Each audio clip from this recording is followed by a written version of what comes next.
დილა მშვიდობისა, სრულიად საქმიან და გამრჯე საქმიანებს, გამრჯე შრომელებს, პროლეტარიატს და ქართულ ბურჟუაზიას, წარმატებული კვირეული ყველას, ორშაბათს დილიდან ვიწყებთ და ვიქოქებით. მოკლედ, საქართველოს სჭირდება ღრმაწლოვანი პორტი და აუცილებლად ექნება ის განაცხადა პრემიერმა გერმანიიდან და არც იმის თქმა დავიწყებია, რომ ძალიან ცუდი სპეკულაციაა აღნიშნული თემის დაკავშირება ანაკლიის პორტის მშენებლობასთან. და ცუდ სპეკულაციას სათავე უკაცრავად ვინ დაუდო? ან ღრმაწლოვანი პორტი საქართველოში რომ აშენდება, ეგ რომელ ღრმაწლოვან პორტზე საუბრობთ? საქართველოში ანაკლიის ამოქოქვის მერე თითქმის ყველა პორტმა გაიღვიძა, ასე რომ დააკონკრეტეთ თქვენი პრეტენზიები და გამონათქვამებიც ბატონო პრემიერ-მინისტრო. წიაღის სექტორის რეფორმა მთავრობას დასამტკიცებლად უახლოეს მომავალში წარედგინება. ხო, ეს იდეაში გჭირდებოდა ასე დაახლოებით 5-7 ან 15 წლის წინ რომ მიგვეღო. ეს ამბავი ნამდვილად არ იქნებოდა ურიგო და ბევრ საერთაშორისო სკანდალსაც ავიშორებდით თავიდან. მთავრობა ქარსაცავი ზონების მოწესრიგებისთვის კანონპროექტის ინიციირებას გეგმავს. ესეც ნამდვილად გჭირდება, ეთყობა მთავრობა ქარმა შეაწუხა სუბსარქისის ბოლო პერიოდის, რომელიც ძალიან მოგვიხშირდა საქართველოში და ისე ზოგადად ამინდის გაუმჯობესებას სუბსარქისის გადასვლის შემდეგ 20 თებერვლის შემდეგ უნდა ველოდოთ. მოკლედ ასე გვეუბნებიან სინოპტიკოსები ჰიდრომეტრცენტრიდან. ელექტროენერგეტიკული ბაზრის ოპერატორის მონაცემებით 2019 წლის იანვარში ქართლის ქარის ელექტროსადგურმა გასული წლის ანალოგიური პერიოდის მაჩვენებელზე თითქმის 8%-ით ნაკლები ელექტროენერგია გამოიმუშავა. არანერვიულოდ ისეთი ქარია ბოლოს 3 დღეა, რომ 8%-ს კი არა 88%-ს ამოაგდებს ერთად ეგ ქარის ელექტროსადგური.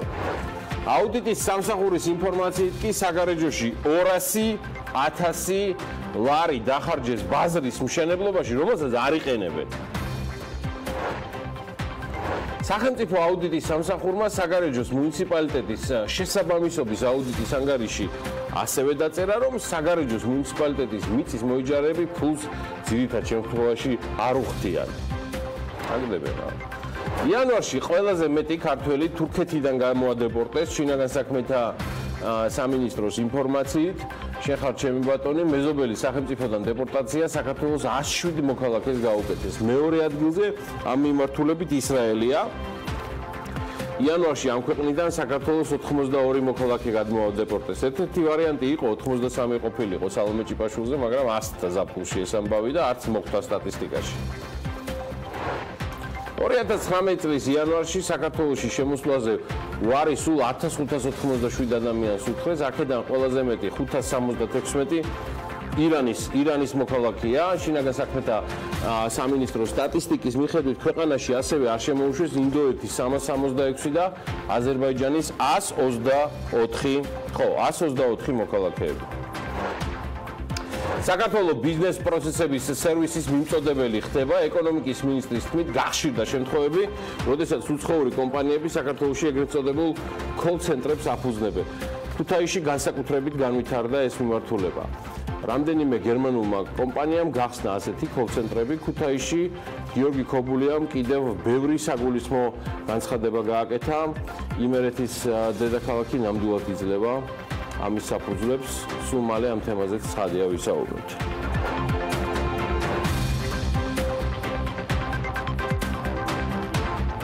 ესე იგი, ყველაფერს წარმოვიდგენდი, მაგრამ აი თიბისი ჯგუფის და მის ირგვლივ განვითარებული მოვლენების პარალელურად ამდენი სხვა ინფორმაცია თუ წამოვიდოდა, აი თქო გულწრფელი ქართული იუმორით და რეალობის მწარე სარკაზმით გაჯერებული, ნამდვილად ვერ ვიფიქრებდი. ხო, ჯერ იყო და რუსთავიორის ყოჩაღებმა გაავრცელეს ინფორმაცია და სრულიად დადასტურებული, რომ ოზურგეთის მუნიციპალიტეტის სოფელ შრომაში ერთ-ერთ ადგილობრივს გელმა ძროხა შეუჭამა და დაზარალებული ყვება, რომ მას ძროხა, რომელიც გელმა შეუჭამა, დაზღვეული ყავდა და 1 წლის განმავლობაში სადაზღვევო კომპანიას ყოველთვიურად 6 ლარს უხდიდა. მან სადაზღვევოს მიყენებული ზარალის ანაზღაურება მოსთხოვა და სადაზღვევო კომპანიის ექსპერტებმა კი შეჭმული პირუტყვის 70%-ის წარსდგენა მოსთხოვა. მეპატრონე მორდღიანი ძებნის შემდეგ, ანუ წავიდა და ეძება. ტყეში დაგლეჯილი საქმის მხოლოდ 20%-ს მიაკლია. ამიტომ მისთვის უცნობია, აუნაზღაურებს თუ არა სადაზღვევო კომპანია ზარალს. ხო და ეს სადაზღვევო კომპანია ალდაგია. მას ცალკე მადლობა ესეთი ხალისიანი ამბისთვის, ზოგადად სადაზღვევო ინდუსტრიისთვის ამ რთულ პერიოდში რომ მოახერხეს და საერთოდ პირუტყვს რომ აზღვევენ, ადამიანებს რომ თავი დავანებოთ და ცალკე წარმატებები კიდევ ალდაგს გლის მიერ შეხრამუნებული ძროხის დარჩენილი 60%-ის მოძიებაში, რათა გლეხს ზარალი აუნაზღაურდეს. არადა ღმერთია მოწმე, გურიიდან მართლა ვაპირებდი, სულ სხვა ამბით ვაპირებდი დამეწყო პროლოგი, რომელიც გასულ კვირაში ნაღდად მოხდა ამბად და ის გურიის მოამბემ გაავრცელა. ეს ამბავი კავშირშია იმ მომრავლებულ კრიმინალთან საქართველოში და ესეთი მორიგი ქურდობა მამაჩი მოხდა, სადაც ისე გავიდნენ და გათავხედდნენ ადგილობრივი ფირალები, რომ სიძე პატარძალი ქორწილის ღამეს საწოლის გარეშე დატოვეს. გურიის მოამბისთვის ცნობილი გახდა, რომ სოფელ მამაჩი ქორწილის დღეს, მოკლედ მასპინძელი ოჯახი ისე გაქურდეს, რომ რესტორნიდან უკან დაბრუნებულ სიძე პატარძალს არც საწოლი დახვდა და არც ქვეშაგები. მამათელმა ახალგაზრდა კაცმა ცოლად ძიმითელი ქალი ითხოვა და ფაქტობრივად ორი სოფელი ლანჩხუთში ერთ რესტორანში ქეიფობდა და ხინის სუფრიდან უკან დაბრუნებულებს სიჯის ოჯახი ისე დედაბუდიანად გაქურდული დახვდა, რომ სახლში ვერ ჩანგალი იპოვეს, ვერც ალუმინის თასები და ვერც საწოლი. არა და როგორც წესია, ახლა ქორწილის მშვიდობიანი მოხენის შემდეგ მთელი დარჩენილი ხორვაგი ლაგდება და ჩემი გურულების ამბავი რო ვიცი კი იქნებოდა ახლა იქ ესეთი მრავალსართულიანი K2 კოეფიციენტის სუფრა, კარგად დახარჯული, ხო და ხორვაგ დატვირთული ოჯახი დაბრუნდა სახლში, სიძე პატარძალი დატრიალდა ახლა ოჯახში სუფრის გასაწყობა და სადა ან ჩანგალი ან თებში ან რამე. სიძე პატარძლის საწოლი და ქვეშაგებით, როგორც გითხარით, მოპარული იყო, დაცარიელებული დახვდათ ფაქტიურად სახლი და როგორც გურიის მოამბეს შევწრე მეზობელმა უთხრა, სიძე იძახდა, სად დავწვე ახლა მეო. მეზობელებო მერე დავტრიალდითო, ზოგმა საბანი მიუტანეთ, ზოგმა ლეიბი, ზოგმა თებშიო და ასე გადაატარა ალბათო. ეგ რა არის?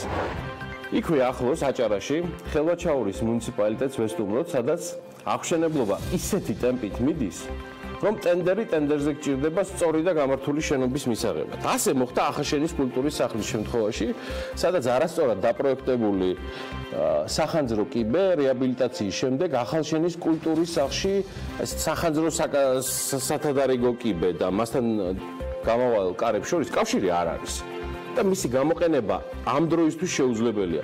კულტურის სახლი ორჯერ გამოცხადებული ტენდერის შემდეგ გარემონტდა და ახლა მერიამ მესამეც უნდა გამოაცხადოს. ხელვაჩაურის მუნიციპალიტეტში ამბობენ, რომ დამატებითი სამუშაოები ჯერ კიდევ ჩასატარებელია და სწორედ მაშინ მოაგვარებენ ამ ხარვესაც. სხვა შორის ხელვაჩაურის მერი და სხვები განმარტავენ, რომ კიბედან გასასვლელი ვერ იქნებოდა, რადგან ეს არ იყო სატენდერო პირობებშიო. ანუ იმ ორ ტენდერში რაც იყო და რა მაგრამ ვაცხადებ ტენდერებს ატყობთ, ხო, ისე ზოგადად. და მოკლედ, მხოლოდ მესამე ტენდერის შემდეგ მოხდება მერის თქმით დასრულებული შენობის უკვე საექსპლუატაციოდ გამზადება და კიბედან გასასვლელ-ჩასასვლელიც გაიჭრება, რომელიც აი ამ გათახსირებულმა და პირსისხლიანმა ნაციონალებმა სანახაობად მოაწყვესო.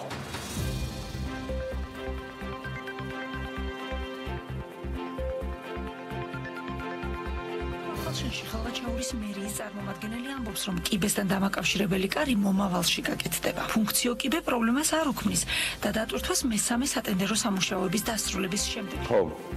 კაი ამბავი კი გამოუვიდათ და ამასობაში თქვენ ტენდერებს მათ სწორად დაგეგმოს და თავის მომას უნდა იდეაში მიხედვა, რომ დასაცინია არც იქნებოდით თან ალალად. თორემ საჩქაროა ეს ამბავი, ამ სანახაობებში ქვეყანა სულ იქნება და თქვენ პურზე და მის ხელმისაწვდომობაზე აგებთ პასუხს. ისე მადლობა ჭეშმარიტი ლათინური სიბრძნის პანემეთ სირკენსეს ან პური და სანახაობის გახსენებისთვის, ოღონდ პურზეც იბრძუნეთ, პურზეც ხელვაჩაურებისთვის და დანარჩენებისთვის.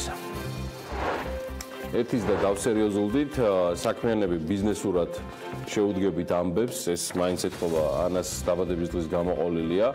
ქუვეიტის ჰოკეის ნაკრებმა კუნძულ სახალინზე გამართული ტურნირი სერიოზულად კატასტროფული შედეგებით დაასრულეს. არაბული ქვეყნის ეროვნულმა გუნდმა 4 შეხვედრა ჩაატარა და ჯამში 219 შაიბა გაუშვა. პირველ მატჩში ქუვეითელებმა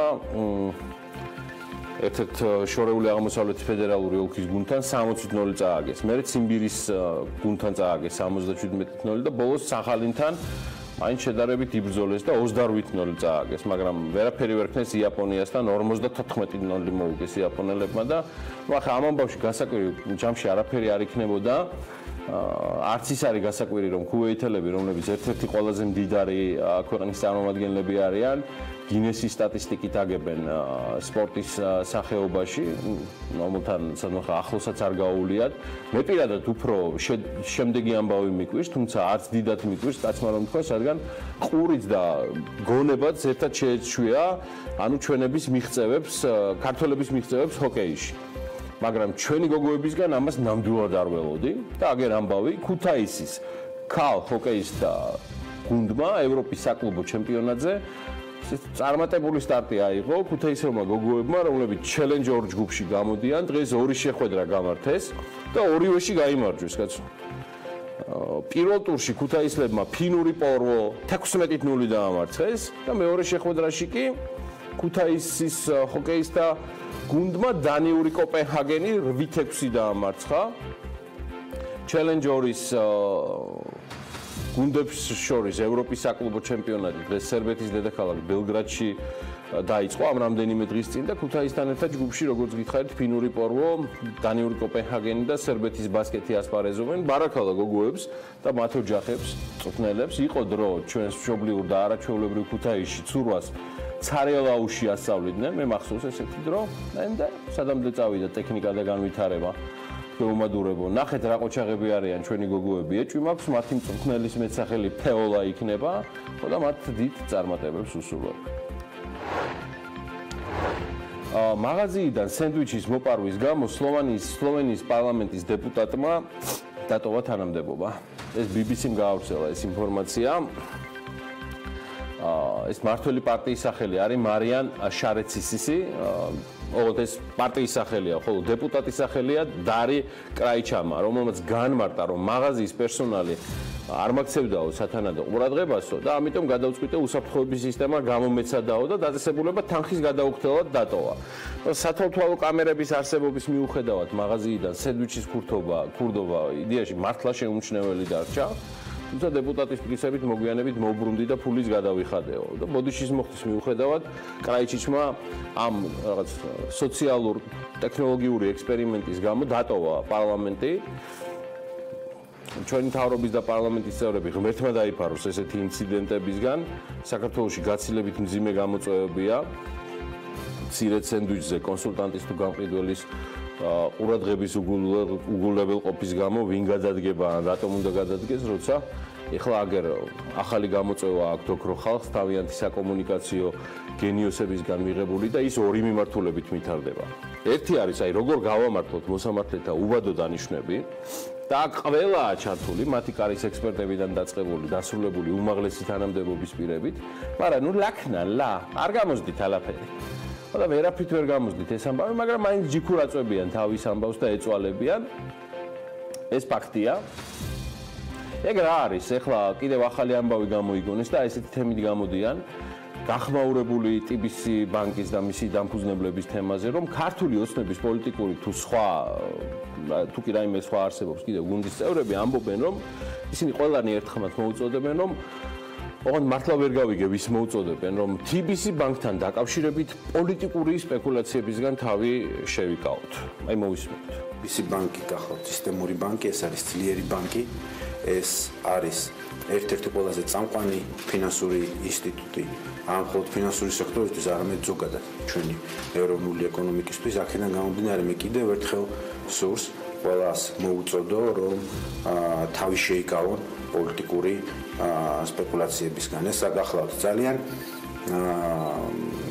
ჩარჩოში მოქცეული პროფესიული მიდგომებიდან გამომდინარე შესაძლებელი სიტუაცია და მას არანაირი კავშირი პოლიტიკასთან არ აქვს.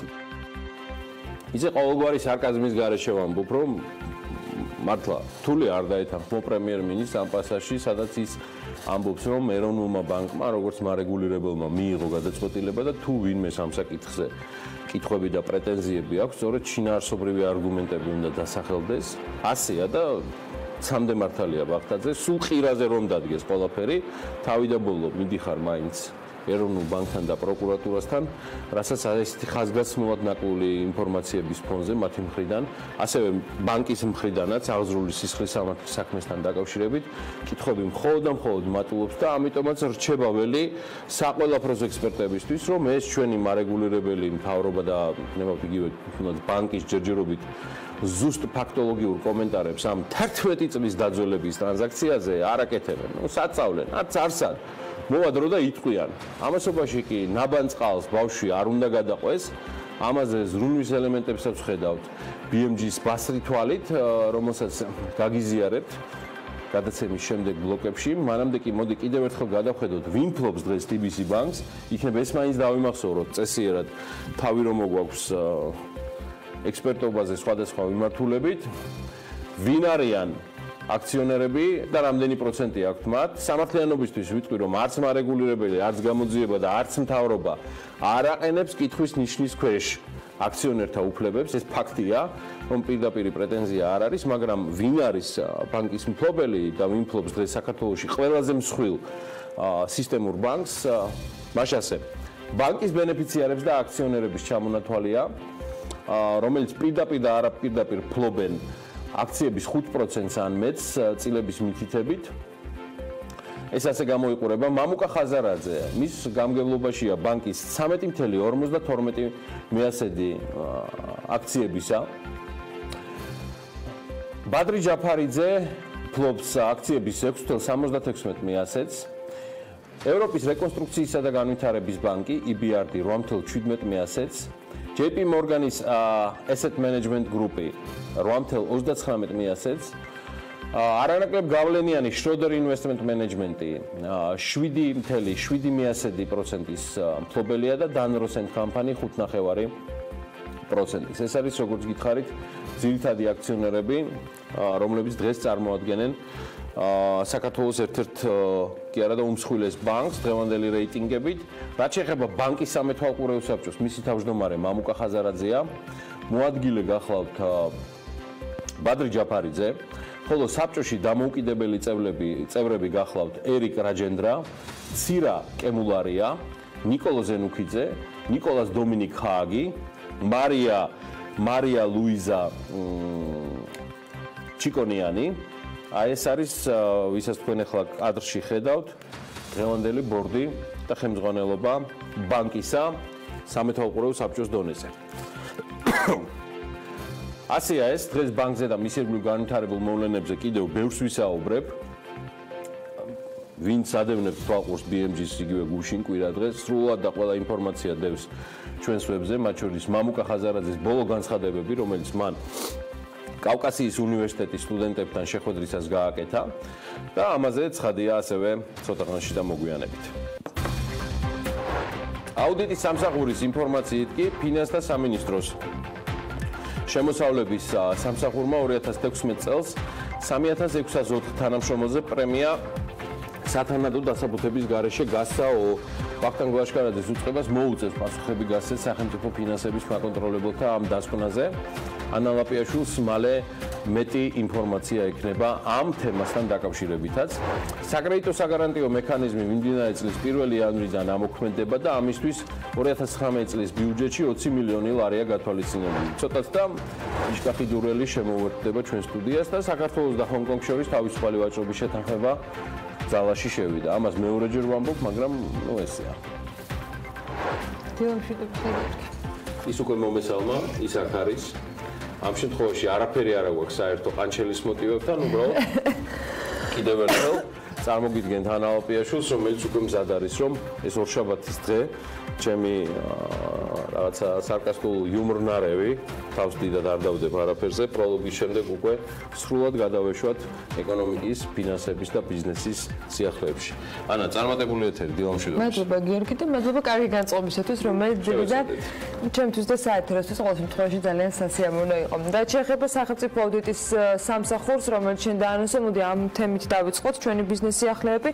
ფინანსთა სამინისტროს შემოსავლების სამსახურის 2016-2017 წლების შესაბამისობის აუდიტი გამოქვეყნდა და ამ დასკვნის მიხედვით სამსახურმა 2016 წელს 3604 თანამშრომელზე პრემია სათანადო დასაბუთების გარეშე გასცა.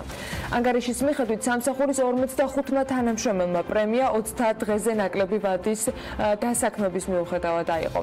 აუდიტის სამსახურის შეფასებით ეს პირდაპირ ეწინააღმდეგება შემოსავლების სამსახურის შინაგანაწესს. ანგარიში აღნიშნულია, რომ 2016 წელს მარტსა და სექტემბერში 3604 თანამშრომელზე გაცემული პრემია ჯამში 7 მილიონ ლარს აღემატებოდა. არ იყო საკმარისად დასაბუთებული ამ თანხის გაცემა, ვინაიდან ბრძანებებში არ იყო დაკონკრეტებული პრემიების გაცემის მოტივი და მიზნობრიობა.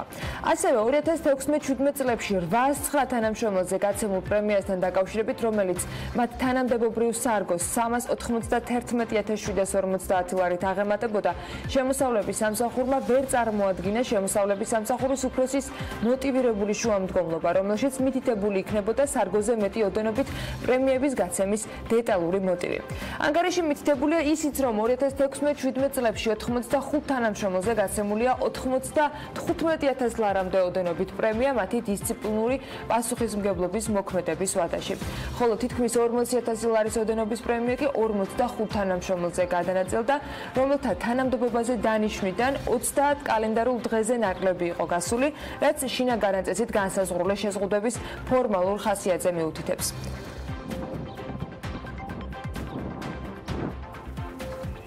მთავრობის მიერ დაანონსებული საკრედიტო საგარანტიო მექანიზმი მიმდინარე წლის 1 აპრილიდან გამოქმედება, რომლის ფარგლებშიც მცირე და საშუალო ბიზნესის მიერ მიღებული საბანკო კრედიტის მაქსიმუმ 70%-ის გარანტორი საკრედიტო საგარანტიო სქემა იქნება. 2019 წლის ბიუჯეტში საკრედიტო საგარანტიო სქემის ფარგლებში გაცემული სესხების უზრუნველყოფისათვის 20 მილიონი ლარია გათვალისწინებული. ეს სქემა აწარმოეს საქართველოში სააგენტოს ქვეშ ამოქმედდა, რომელიც განახორციელებს სქემის ადმინისტრირებას, სქემა კი დაფუძნებული იქნება თავის მხრივ პორტფელის გარანტიებზე და სესხის შეფასება განხორციელდება ბანკის მიერ. სააგენტოში განმარტავენ, რომ საწარმოთა გამოკითხვაზე დაფუძნებული არაერთი კვლევა ადასტურებს, რომ ფინანსებზე ხელმისაწვდომობა განსაკუთრებით მცირე და საშუალო ზომის საწარმოებისათვის ჯერჯერობით კვლავ მნიშვნელოვან პრობლემად რჩება. საქართველოს ეკონომიკისა და მდგრადი განვითარების სამინისტროს წიაღის ეროვნული სააგენტოს ორგანიზებით კი კერძო სექტორის და არასამთავრობო ორგანიზაციების წარმომადგენლებთან საჯარო დისკუსია გაიმართა, სადაც წიაღის სექტორის მიმდინარე რეფორმის ფარგლებში შემუშავებული პოლიტიკის და სტრატეგიის დოკუმენტის სამუშაო ვერსია განიხილეს. წიაღის ეროვნული სააგენტოს ხელმძღვანელმა მაია ზავრაშვილმა თქვა, რომ სისტემისგან ჯანსაღებისათვის ძირეული რეფორმა განხორციელდება, რომლის მიზნითაც წიაღით სარგებლობის პოლიტიკის და მართვის სტრუქტურულ გაუმჯობესებასთან ერთად ფინანსური და ეკონომიკური სარგებლიანობის ოპტიმიზაცია მოხდება იმისათვის, რომ ქვეყანაში სასაქონლო პროდუქტებით შეიქმნას დამატებითი ღირებულება. წიაღის სექტორის რეფორმა ევროპის რეკონსტრუქციისა და განვითარების ბანკის ფინანსური მხარდაჭერით ხორციელდება.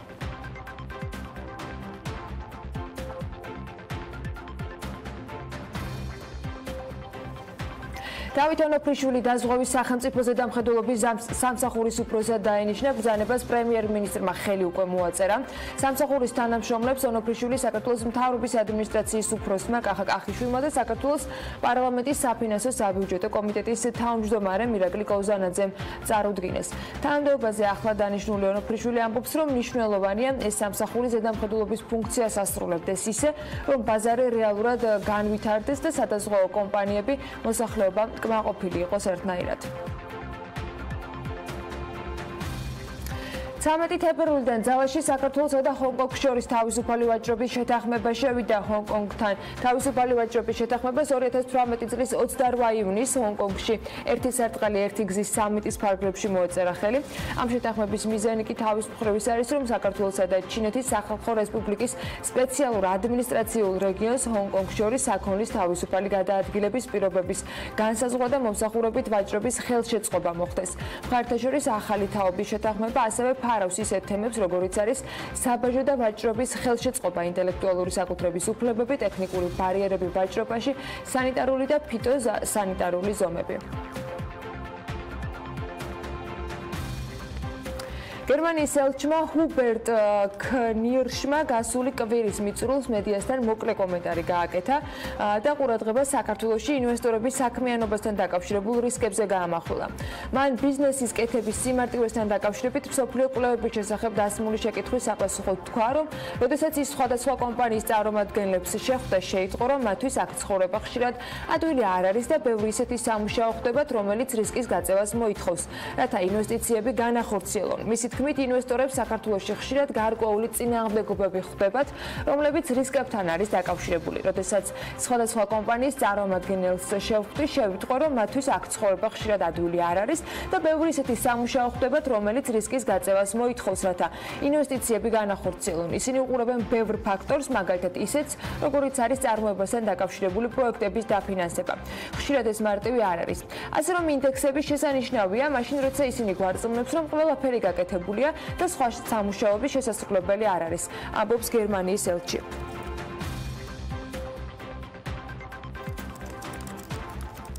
გერმანიის ელჩის განცხადებითვე გერმანული მხარე საქართველოში ინვესტიციების განხორციელებას გააგრძელებს. ქნირშმა ყურადღება გაამახვილა იმაზე, რომ საქართველოს მსოფლიო ბაზრისთვის მზის პანელების წარმოების პოტენციალით არის. თუ ეს საქართველოში განხორციელდება, ვფიქრობ, იქნება იმის ნიშანი, რომ აქ ყველაფრის წარმოებაა შესაძლებელი, ამბობს ჰუბერტ ქნირში.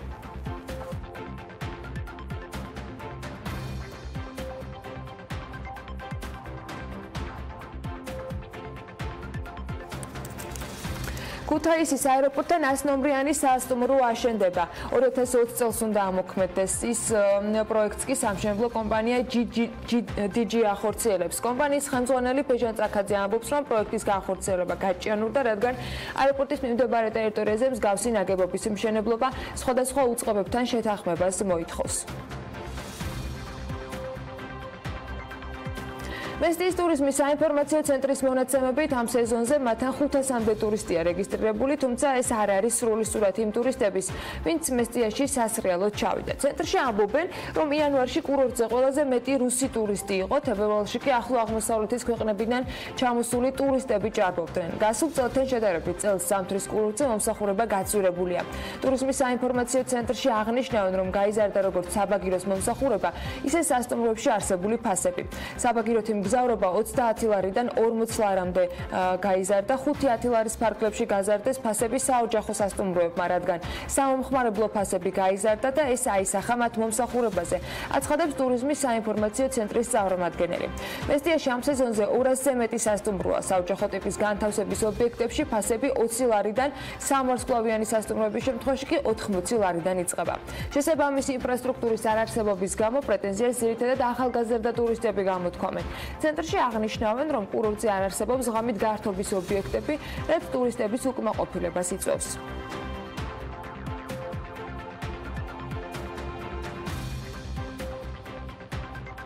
სამცხე-ჯავახეთის სამხარეო ადმინისტრაციის და ბორჯომის მუნიციპალიტეტის ინიციატივით ბორჯომის ცენტრალური პარკის განვითარების კონცეფციის კონკურსი გამოცხადა.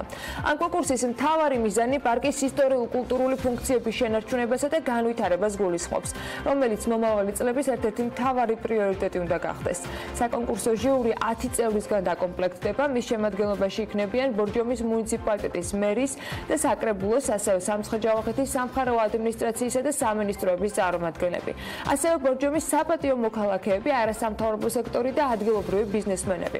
კონკურსში გამარჯვებული კონცეფციის ავტორისათვის ერთჯერადი ფულადი ჯილდო 5000 ლარის ოდენობით არის დაწესებული, 3000 და 2000 ლარიან ჯილდოებს მიიღებენ მეორე და მესამე ადგილზე გასული კონკურსანტები.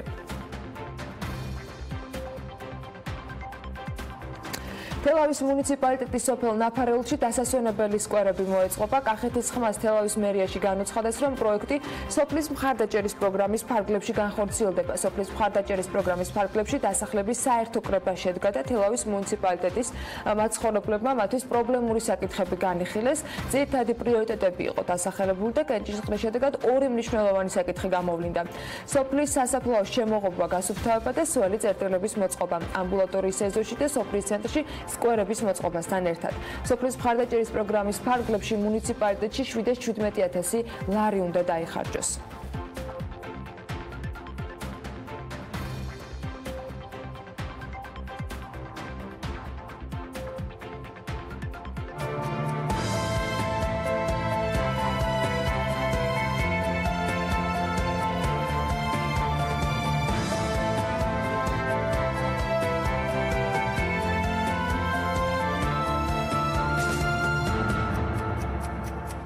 ლევან თაღიაშვილი უნდა შემოგვიერთდეს საქართველოს საფონდო ბირჟის მიმოხილვით. თემის აქტუალობიდან გამომდინარე განსაკუთრებით საინტერესო იქნება ლონდონის საფონდო ბირჟის მიმოხილვა, სადაც თიბისი ბანკთან ერთად კიდევ 3 ქართული კომპანია გახლავთ განთავსებული. ლევან, დილამშვიდობის. წარმატებულ ეთერს გისურვებთ. თან დღეს დახუნძლული ხარ წარმოდგენილი, ამაზე ცოტა მოგვიანებით. გისმენთ. დავიწყოთ საქართველოს საფონდო ბირჟის მიმოხილვით, სადაც მხოლოდ 2 მსხვილი გარიგება შედგა და ორივე მათგანი M კვადრატის ფასიან ქაღალდებს უკავშირდება. ეგრეთ წოდებული ფიქსინგის დროს გასხვის და სააქციო საზოგადოება M კვადრატი უძრავი ქონების 1000 და შეპესე M კვადრატი კომერციული ქონებების 2000 ობლიგაცია. თითოეული მათგანის ფასი დაახლოებით იდენტური ღირებულების იყო და $1000 მცირედით აღემატებოდა. გარიგების ჯამურმა ღირებულებამ ორივე მათგანზე ერთად $3,050,000 შეადგინა. ამით საქართველოს საფონდო ბირჟაზე გასულ კვირას განხორციელებული გარიგებები ამოიწურა, ამიტომ გადავინაცვლოთ ლონდონში. დავიწყოთ თიბისი ბანკით, რომელიც გალთენთაგარდის მონაცემებით 150,000-ზე მეტ აქციაზე დაიდო გარიგება და ჯამურმა ღირებულებამ 2 მილიონ ფუნტს ოდნავ გადააჭარბა. საქართველოს ბანკის 207,000-ზე მეტ ფასიან ქაღალდზე დაიდო გარიგება ღირებულებით 3,402,000 ფუნტი. ჯორჯია კაპიტალის 140,000-ზე მეტი ფასიანი ქაღალდი გასხვის და 1,580,000 ფუნტად. საქართველოს ჯანდაცვის ჯგუფის კი 157,000 აქცია გაიყიდა. ანუ რა მაინტერესებს? ჩემთვის საინტერესოა ერთი კვირის განმავლობაში ტრენდიდან გამომდინარე, რამდენი შემცირდა აქციის თითო აქციის ფასი. ეს ცხადია. რაღაც საერთო ასახვას უკვე ფინანსური წლის დასასრულს პოვებს. გულისხმობ, სულაც არ არის აუცილებელი, რომ კომპანიამ ზარალი დაამთავროს. პირიქით მე დარწმუნებული ვარ, რომ თიბისი წავაზევით. თუმცა ჯამში საბაზრო კაპიტალიზაცია, ანუ კომპანიის ღირებულება ლონდონის ბირჟაზე ასევე ლევან, რასაც შენ მიადევნე თვალყური, დაკორექტირდა თუ არა? ცხადია დაკორექტირდა, 4 კომპანიიდან ლოგიკურია თიბისი ბანკის აქციები გაუფასურდა ყველაზე მეტად. ბოლო 1 კვირის განმავლობაში ის 6.9%-ით შემცირდა და თითო ფასიანი ქაღალდის ღირებულებამ 14-დან 13 ფუნტ სტერლინგამდე დაიწია, თუმცა აქ უნდა აღინიშნოს, რომ გასულ კვირას სანამ ეროვნული ბანკის გადაწყვეტილება გახდებოდა ცნობილი, მისი აქციების ფასი მაინც შემცირებული იყო 3%-ით. კიდევ უფრო შორეულ წარსულში თუ დავბრუნდებით, ვნახავთ, რომ 2 კვირის წინ კლების რიცხვი 2% იყო, რაც შეეხება თიბისი ბანკის საბაზრო კაპიტალიზაციას, აქ ნამდვილად სერიოზული ვარდნაა გამომდინარე იქიდან, რომ 1 კვირის განმავლობაში კომპანიის ღირებულება ზუსტად 50 მილიონი ფუნტ სტერლინგით შემცირდა. რაც შეეხება სხვა კომპანიებს, საქართველოს ბანკის აქციების ფასი 6%-ით გაიზარდა, საბაზრო კაპიტალიზაციამ კი 45 მილიონი ფუნტ სტერლინგით მოიმატა. ჯორჯია კაპიტალის საბაზრო კაპიტალიზაცია ამჟამად 424 მილიონი ფუნტია, საქართველოს ჯანდაცვის ჯგუფი კი 309 მილიონი ფუნტი ღირს. რაც შეეხება სხვა სიახლეებს, უკვე საქართველოს საფონდო ბირჟაზე მისი ინდექსი JSX ბოლო 1 კვირის განმავლობაში არ შეცვლილა და 140 ერთეულისგან შედგება. ბირჟის საბაზრო კაპიტალიზაცია კი 31 იანვრის მონაცემებით, როგორც ეკრანზე ხედავთ, 1,941 მილიონი ლარია.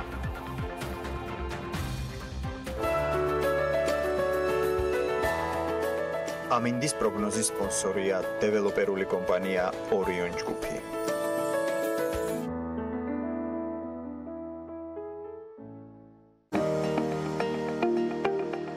ამინდის პროგნოზის სპონსორია სადაზღვევო კომპანია უნისონი. თავისუფალი დაზღვევა თქვენი სიმშვიდისათვის. ამინდის დროა საქმიანი დილის ეთერში და გარემოს ეროვნული სააგენტო გვატყობინებს, რომ ამინდი გამჭვირვალებული იქნება შავი ზღვის ჩრდილო-დასავლეთიდან შემავალი ცივი და ნოტიო ჰაერის მასებით, მოსალოდნელია დროგამშვიდობით ღრუბლიანობის მომატებაც. ქარი რომ იქნება ამას მიხვდებით. დასავლეთ საქართველოს უმეტეს და აღმოსავლეთ საქართველოს ზოგიერთ რაიონში იქნება ნალექი და მთაში მოთოვს კიდეც იქროლებს დასავლეთის მიმართულების ქარი, ზოგან დროგამშვიდობით ძლიერადაც. სოხუმში იწვიმებს და 6 გრადუსი იქნება, ბათუმში წვიმა მოსალოდნელი და 7 გრადუსი, ქობულეთში წვიმასთან ერთად მხოლოდ 6 გრადუსამდე გათბება ჰაერი და ქუთაისში 7 გრადუსი იქნება წვიმის ფონზე. ზუგდიდშიც ნალექიანი დღე გველოდება 6 გრადუსთან ერთად, წვიმა იქნება ანაკლიაშიც და აქაც 6 გრადუსია მაქსიმალური ტემპერატურა მოსალოდნელი. ოზურგეთში 7 გრადუსი დაფიქსირდება, ონში 3 გრადუსი და მოთოვს. გორში თოვლჭყაპია მოსალოდნელი, ისევ როგორც ცხინვალში და 5 და 4 გრადუსი იქნება შესაბამისად. მარნეულში 7 გრადუსამდე გათბება ჰაერი და უნალექოდ ჩაევრის დღე. რუსთავშიც უნალექოდ ჩაევრის დღე და 8 გრადუსს მიაღწევს ტემპერატურა. ახალციხეში მოთოვს და 4 გრადუსი იქნება. ითოვებს ბორჯომშიც და აქ 3 გრადუსია ნავარაუდები. -2 გრადუსს ელოდებიან ბაკურიანში და მცირე თოვა იქნება დღის განმავლობაში. ახალქალაქშიც მცირე თოვლს ელოდებიან და აქ -3 გრადუსამდე დაეცემა ტემპერატურა. სტეფანწმინდაში -2 გრადუსი იქნება მცირე თოვლის ფონზე, თელავში 7 გრადუსამდე გათბება ჰაერი და უნალექოდ ჩაევრის დღე. რაც შეეხება დედაქალაქს, დროგამშვიდობით ღრუბლიანობა მოიმატებს თბილისში, უნალექოდ დღე გველოდება, ქარი იქნება დროგამშვიდობით ძლიერი და ჰაერის მაქსიმალური ტემპერატურა 7 გრადუსია ნავარაუდები. ესეთი ამინდი გველოდება დღის განმავლობაში. როგორ იქნება საქმიანი დილა, ამას აუცილებლად გაიგებთ მომდევნო 2 საათნახევრის განმავლობაში. პირველ ნომერს კი რამდენიმე წუთში უმასპინძლებთ და დაგიბრუნდებით რეკლამის შემდეგ.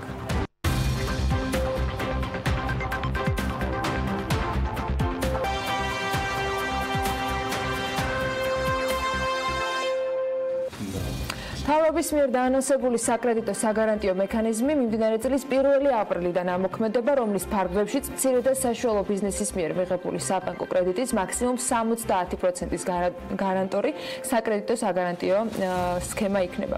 2019 წლის ბიუჯეტში საგარანტიო სქემის ფარგლებში გაცემული სესხების უზრუნველყოფისათვის 20 მილიონი ლარია გათვალისწინებული. როგორ დაიხარჯება ეს 20 მილიონი, ვიზე გადანაწილდება და შესაბამისად რა წვდომა ექნებათ მცირე და საშუალო მეწარმეებს. ამაზე განმარტებს მიხეილ ხიდურელისგან, სააგენტო აწარმოების საქართველოს ხელმძღვანელისგან მოვისმენთ, რომელიც შემოგვიერთდა საქმიანი ეთერში. ეს არ იქნება ერთადერთი თემა, რომელზეც მიხეილ ხიდურელთან ვისაუბრებთ. აქტიური კვირა ქონდა ტრადიციულად აწარმოების საქართველოს გასული კვირა და საკმაოდ საინტერესო თემებია დაგეგმილი მიმდინარე კვირაში. დილამშვიდობის კიდევ ერთხელ მოდი დავიწყოთ თავარით, რაც აინტერესებთ ყველაზე მეტად ამ თემაზე, რა ფორმით იმუშავებს ეს ფონდი. თვითონ ფორმატი ახსნათ და მე უკვე ჩავშალოთ შედარებით დეტალებში, რომ ბენეფიციარებმა მოისმინონ რეალობა. მოგესალმებით, ანა გიორგი, მოგესალმები სრულად საქართველოს. დიახ, ფონდის მთავარი მიზანი იყო მცირე და საშუალო ბიზნესის ფინანსებზე ხელმისაწვდომობის დამატებითი ინსტრუმენტის შექმნა, იმიტომ რომ საგარანტიო თანხა და უზრუნველყოფა იყო ერთ-ერთი უმთავრესი პრობლემა, რომელიც მცირე და საშუალო ბიზნესს ჰქონდა. ფორმა იქნება ძალიან მარტივი, ანუ პირველი first come first serve, ანუ პირველი დაინტერესების პრინციპით გაიცემა ეს თანხა, ანუ მაგალითად, როდესაც ბანკი გაცემს ამ ტიპის სესხს და მას ბენეფიციარს პრობლემა იქნება უზრუნველყოფის, შესაბამისად მოხდება უკვე ამ საგარანტიო სქემის სარგებლობა. ჩვენ გვინდოდა რომ თანაბარი შანსი და შესაძლებლობა მიგვეცა ყველა ბანკისთვის, შესაბამისად ავირჩიეთ ეს first come first serve პრინციპი. 70 მაქსიმუმ 70%-მდე მოხდება უზრუნველყოფა თანხის. ჯამში ეს 20 მილიონი, რომელიც გათვალისწინებული არის 2019 წლის ბიუჯეტში, მოემსახურება სადღაც 285 მილიონ ლარამდე სესხს, რაც დამეთანხმებით საკმაოდ დიდი სტიმული იქნება. 285 მილიონი ლარის სესხს, რაც დამატებითი სტიმული იქნება, რა თქმა უნდა, ამ კომპანიებისთვის. კიდევ ერთი სიახლე, რაც შეგვიძლია ვთქვათ, არის ის, რომ სუბსიდირების პროგრამისგან განსხვავებით, აქ სფეროები და სექტორები არის ბევრად გაშლილი. მაგალითად, აქ დამატებული გვაქვს საგანმანათლებლო ბიზნესი, ასევე მაღალტექნოლოგიური სამედიცინო ბიზნესები და ასევე ბიზნეს პროცესის აუტსორსინგი. თუ დამატებით თქვათ სააგენტო კიდევ გამყოფს თანხებს, რომ მათ შორის ეს ტრენინგები გააკეთოს მეწარმეებისთვის. ამ ეტაპზე ფონზე ეს იქნება 20 მილიონი გამოყოფილი იქნება კონკრეტულად ამ საგარანტიო სქემისთვის, პარალელურ რეჟიმში გრძელდება სუბსიდირების, ანუ თანადაფინანსების პროგრამა. ერთი და იგივე სესხზე ორივე კომპონენტით ვერ ისარგებლობ, უბრალოდ აქ ჩვენ გვინდა და ბევრად მარტო მასშტაბი მიგვეცა, რესტორნებიც იქნება მაგალითად აქ, ოღონდ აქაც გვინდა რომ მაქსიმალურად რაღაც მაღალ ტექნოლოგიური, ან ესე ვთქვათ, ქართული კულინარიის წამახალისებელი რესტორნები გაიხსნას, ან რეალურად ტრიალებთ ისევ იმ ჯაჭვში, რომ უნდა იქნებოდეს ქართული, ნაცვლდებოდეს იმპორტი და მიდიოდეს. კაი, მოდი ჩავშალოთ, ანუ როგორი პრინციპით ნაწილდება ეს 20 მილიონი, ზღვები, ქვედა ზღვარი არის, არ არის კრიტერიუმები, იმისა რომ აი უფრო 50000 ლარიდან დაიწყება და მაქსიმალური თანხის სესხის ოდენობა, რომელსაც დაუგარანტიებთ 70%-ით იქნება 2 მილიონი ლარი, ანუ 50000 ლარიდან 2 მილიონ ლარამდე. არის თუ არა მაშინ საფრთხე, რომ სიტყვაზე თუ 2 მილიონიანი ბენეფიციარი გაჩნდა, მან ფაქტიურად შეიძლება 10% უკვე, ასე ვთქვათ, ამოჭამოს მთელი თქვენს მიერ გათვალისწინებული 1 წლის განმავლობაში სუბსიდია არის ეს, ასე ვთქვათ, ეს იქნება ძალიან კარგი, ეს ნიშნავს იმას, რომ რაღაც ფაქტიურად ძალიან წარმატებულად იმუშავებს, ესე ვთქვათ, ეს საგარანტიო სქემა და ძალიან ბევრი ბიზნესი ჩვენ არ ველოდებით, რომ პირველ წელსვე მოხდება, მაგალითად ამ თანხის სრულად ათვისება და თუ ეს ესე იქნება, რა თქმა უნდა, შემდეგ გადავხედოთ და ვიფიქროთ იმაზე, რომ ბიუჯეტი გაიზარდოს კიდევ. თქვენ ახსენეთ ახლა რომ ვერ ისარგებლებენ აწარმოო საქართველოს კომპონენტით და ამ სესხზე ვერ ისარგებლებ ერთდროულად. იმიტომ რომ სხვა შემთხვევაში გამოდის რომ რეალურად თანადაფინანსება ხდება საპროცენტო განაკვეთის და თამთლიანად ფაქტობრივად რაღაც უფასო ფული გამოდის, რაც ჩვენ ყოველთვის ვცდილობთ და ჩემი პირადი აზრიც არის რომ ბიზნესის მხრიდანაც იყოს ძალიან ისეთი დიდი წვლილი რომ მოხდეს უფრო ამ ბიზნესის სწორად მართვა. არის თუ არა ეს ის საგარანტიო ფონდი, რომელზეც ეკონომიკური პოლიტიკის კომიტეტის თავმჯდომარე რომან გაკულია საუბრობდა, ანუ გულისხმობ ის დიდი ხანი საუბრობდა ჯერ კიდევ გიორგი კვირიკაშვილის პრემიერ-მინისტრობის დროს ამ ფონდზეც, ანუ ამ თვეების განმავლობაში ეს არის ის ფონდი, რომელზეც მთავრობა და პარლამენტი ერთობლივად შეთანხმდით ფორმატი. ეს არის საგარანტიო სქემა და მაგიტო აღარ ქვია, ზუსტად ფონდი რომ ალბათ ადრე იყო, ზუსტად ფონდის სახელით იყო. ფონდის სახელით, დიახ, ეხლა მას ექნება სქემის სახე. შესაბამისად ჩვენ როგორც აწარმოო საქართველოს სააგენტო ვიქნებით ამის ესე ვთქვათ ოპერირებაში და ადმინისტრირებაში ჩართული, რა თქმა უნდა განვახორციელებთ მონიტორინგს, რომ ნახოთ რომ არ მოხდეს ერთი სექტორის კონკრეტულად ძალიან გაჯერება და შემდეგ არ დავაფინანსოთ ისეთი ბიზნესები, რომლებიც შემდეგ ერთმანეთს შეჭამენ. შესაბამისად ჩვენ გვექნება როგორც ადმინისტრატორის, ასევე მონიტორინგის როლი ამ შემთხვევაში. კიდევ ერთი რაც თქვენ ახსენეთ, ეს შეეხება თანხის გაცემასთან დაკავშირებით, ანუ იქნება თუ არა ისეთი ბიზნესები, რომლებიც ნულიდან იწყებენ, თუ ამასაც აქვს კრიტერიუმში მნიშვნელობა, ეს უნდა იყოს რაღაც უკვე გამოცდილებაზე დაფუძნებული, იმიტომ რომ როდესაც აწარმოო საქართველოს ბენეფიციარები ხდებიან, იქ ბევრი მიმართულებით ხდება, ხო, თქვენი მხრიდან დაინტერესება, გარდა იმისა, რომ ბანკმა საბოლოო ჯამში უნდა თქვას თანხმობა, რომ სესხს გასცემს. ამ შემთხვევაში კვალიფიკაცია, მიმართულება ამ ბიზნესში თქვათ ინტერესი რამდენად არის გათვალისწინებული. კრიტერიუმები აწარმოოს ბენეფიციარი უნდა იყოს მომავალი სესხის უკაცრავად სქემის ესეთი ჩაკეტვა არ გვაქვს, შეიძლება იყოს, შეიძლება არ იყოს, რა თქმა უნდა, ნებისმიერი ადამიანისთვის არის ეს, ვინც ამ კრიტერიუმებს აკმაყოფილებს. პრინციპი იქნება ისე მარტივი, ანუ ბანკი იქნება პირველი ინსტანცია, რომელიც გადაწყვეტილებას მიიღოს თუ არა სესხი. ზუსტად იგივე სქემა, შემდეგ უკვე მხოლოდ იმ შემთხვევაში ირთვება ჩვენი საგარანტიო მექანიზმი, როდესაც ბენეფიციარს არ ყოფნის უზრუნველყოფა და ამ შემთხვევაში ზუსტად ბანკი გვთავს ჩვენ და ჩვენ გვაქვს უბრალოდ ჩეკის ფუნქცია, ესე ვთქვათ. ხოლო სახელმწიფოს ფულია გათვალისწინებული საომავლოდაც ამ შემთხვევაში საგარანტიო ფონდის შეიძლება ველოდოთ რაიმე საერთაშორისო ორგანიზაციების ან რაღაც ფონდების თანამონაწილეობა. კი ბატონო, ალბათ მოსალოდნელი არის ჩვენი დონორების მხრიდან დახმარება, იმიტომ რომ ისინი აქტიურად იყვნენ ჩართულები ზოგადად ამის ფორმულირებაში და შემდეგ ძალიან ბევრი განხორციელებაში. ვისთან იყო კონსულტაციები? კონსულტაციები მიიღო სოფლიო ბანკთან, ევროპის ბანკთან, საინვესტიციო ბანკთან და ბევრ დონორ ორგანიზაციასთან. შესაბამისად, ერთი მინდა ვთქვა, რომ აქ ეკონომიკის სამინისტროს და ჩვენი ჩართულობით ეს რაღაც ესე ვთქვათ ახალი ბორბალის მოგონება არ მოხდა, ეს არის ძალიან აპრობირებული სქემები, მაგალითად ყველაზე ცალსახა მაგალითი არის ირლანდია, სადაც ეს სქემა ძალიან წარმატებულად იმუშავა. კიდევ ერთხელ ვიტყვი, რომ ნებისმიერი პროგრამა სქემა არის ცოცხალი მექანიზმი, ამას ხშირად ვამბობ, ბიზნესთან და ეკონომიკასთან ერთად უნდა ვითარდებოდეს, ვნახავთ როგორ იმუშავებს, თუ რაღაც უკეთესი თემა გამოიკვეთა, რაც გააუმჯობესებს ამ სქემას და პროგრამას, რა თქმა უნდა, ამის გადახედვა მოხდება მუდმივ რეჟიმში, ანუ ეს არ იქნება რაღაც ერთი წესი. მოდი სანამ ესპანეთის და ძალიან ბევრი კიდევ სხვა თემის შეფასებაზე და შეჯამებაზე გადავალთ, კიდევ ერთხელ მე აღწერ მაყურებლისთვის და შემისწორეთ თუ რაღაცა არის დასაკორექტირებული მთელ სქემას ნებისმიერ მეწარმეს როგორ შეუძლია ისარგებლოს ამ ყველაფრით მინიმალური ზღვარი, რაზეც მიხელ ხიდურელი საუბრობს, საწარმოო საქართველოს დირექტორი, არის 50,000 ლარი და მაქსიმალური ზღვარი არ უნდა აღემატებოდეს 2 მილიონს, თუმცა 2 მილიონი ალბათ როგორც თავად სააგენტოს ხელმძღვანელმაც დაადასტურა რაღაც ძალიან სუპერ წარმატებულ თემასთან უნდა გქონდეს და ბიზნეს კეისთან საქმე, თუმცა კეთილინებეთ და მიბრძანდით, მაგრამ პირველ რიგში უნდა მიბრძანდით ბანკში. კომერციულ ბანკში, რომელიც ჩვეულებრივი წესით იხილავს თქვენს ბიზნეს შეთავაზებას, იხილავს სესხის დაფინანსების პირობებს და იმ შემთხვევაში თუ თქვენ არ ყოფნით უზრუნველყოფა იმ X რაოდენობის თანხის მისაღებად ნებისმიერი კომერციული ბანკისგან, თქვენ მიმართავთ უკვე სააგენტო საწარმოო საქართველოში, რომელიც ბანკთან კოორდინაციით განიხილავს უკვე თქვენს, ასე ვთქვათ, გვერდში დგომას და თანადაფინანსებას იმ უზრუნველყოფისა, რომელიც თქვენ მოგაკლდათ სასურველი ბიზნესისთვის საჭირო, არა სასურველი, სასურველი დავამთავროთ, თორემ მე კიდევ ერთხელ ნულოვანი ვალების განულებაც გამეორდება, ამიტომ თქვენი ბიზნესისთვის საჭირო თანხის მისაღებად. აი ეს არის ჯამში სქემა, რომელსაც თქვენ სახელმწიფო გთავაზობთ ეკონომიკის სამინისტროს სააგენტო საწარმოო საქართველოში. რომელიც არ უნდა აღემატებოდეს 70%-ს. ხო, მართალია, ანა. ხო, 70%-ს არ უნდა აღემატებოდეს. ერთ დავაკორექტირებდი, ანუ აქ მისვლაც რეალურად მინიმალურად იქნება საჭირო, ჩვენ გვექნება უბრალოდ ჩეკის ფუნქცია, ჩვენ გვექნება ბანკთან აწყობილი ისეთი სქემა, სადაც მაქსიმალურად ავტომატურად მოხდება მსგავსი სახის კომუნიკაცია, კოორდინაცია, მეტი мотиваცია ექნება ბანკს, ესე ვთქვათ, მეტი საფუძველი ექნება, რომ გაცეს მეტი სესხი, მეტი სტიმული ექნება ბენეფიციას, რომ დაიწყოს ბიზნესი, შესაბამისად დარწმუნებული ვართ, რომ ამას მოყვება საგზნები ზრდა დაფინანსებულ მცირე და საშუალო ბიზნესში. კი ბატონო, კარგი. ესპანეთში გამართულ შეხვედრებს მინდა დაუბრუნდე და საუბარია ასევე იბეროსტარ გრუპთან გამართულ შეხვედრებზე. ჩვენ ბევრი თემა გავაშვებთ თქვენი ესპანეთში ყოფნისას, რომელშიც ასევე ძალიან აქტიურად იყო საქართველოს საელჩო ჩართული ამ შეხვედრის დაორგანიზებაში. უყურებდით გაერთიანებულ შეხვედრებს თქვენი საპარტნიორო ფონდი, იკა გიორგაძე, ჩვენი ელჩი ესპანეთში, მაგრამ იბეროსტარი მაინც გამოიკვეთა. მიშა როგორც აი განსაკუთრებული ნიუსი, მახსოვს 2 დღის განმავლობაში ამ თემაზე ვსაუბრობდით.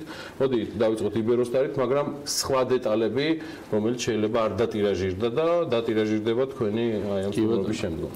დიახ, საქართველოს საელჩოს ძალიან დიდი ჩართულობით და აქტიურობით განმახორციელებდა ბიზნეს ფორუმი, რომელსაც ესწრებოდა ასევე რა თქმა უნდა საპარტნიორო ფორუმის სახე ქონდა. ფორუმის სახე ქონდა მადრიდში. უშუალოდ იბეროსტარს ჩავაკითხეთ მალიორკაზე. შესაბამისად, ამიტომ ესე თქვა ცოტა გამოყოფილი თემები იყო და გეტყვით რატომ იბეროსტარი უნდა შეხვედროდა ჩვენს პრემიერს დავოში, სამწუხაროდ რაღაც მიზეზების და გამო შეხვედრა ვერ მოხერხდა, მაგრამ ჩვენ ჩავაკითხეთ მალიორკაზე, შესაბამისად იყო ეს დავოსის follow-up-ი. დიახ.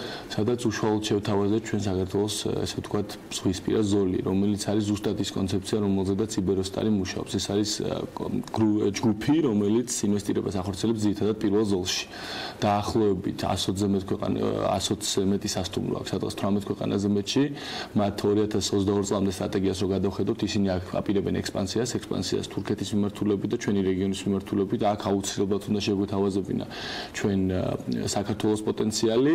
ძალიან დიდი ინტერესი გამოიწვია განსაკუთრებულად რო ვთქვათ იმან რომ იბერია ჩვენ საქართველოს ძველი სახელწოდება არის. აქ არის ძალიან ბევრი კულტურული და ემოციური კავშირი საქართველოს და ესპანეთის შორის და ეს ყოველთვის პატარა წულს, მაგრამ ახდენს ინვესტორთან საუბრისას, მაშინ როდესაც ისინი მართლა ფიქრობენ გაფართოებაზე, იმ პირობებში, როდესაც ჩვენ ყოველწლიურად გვაქვს ტურიზმის და საერთაშორისო ვიზიტორების ძალიან შთამბეჭდავი ზრდა.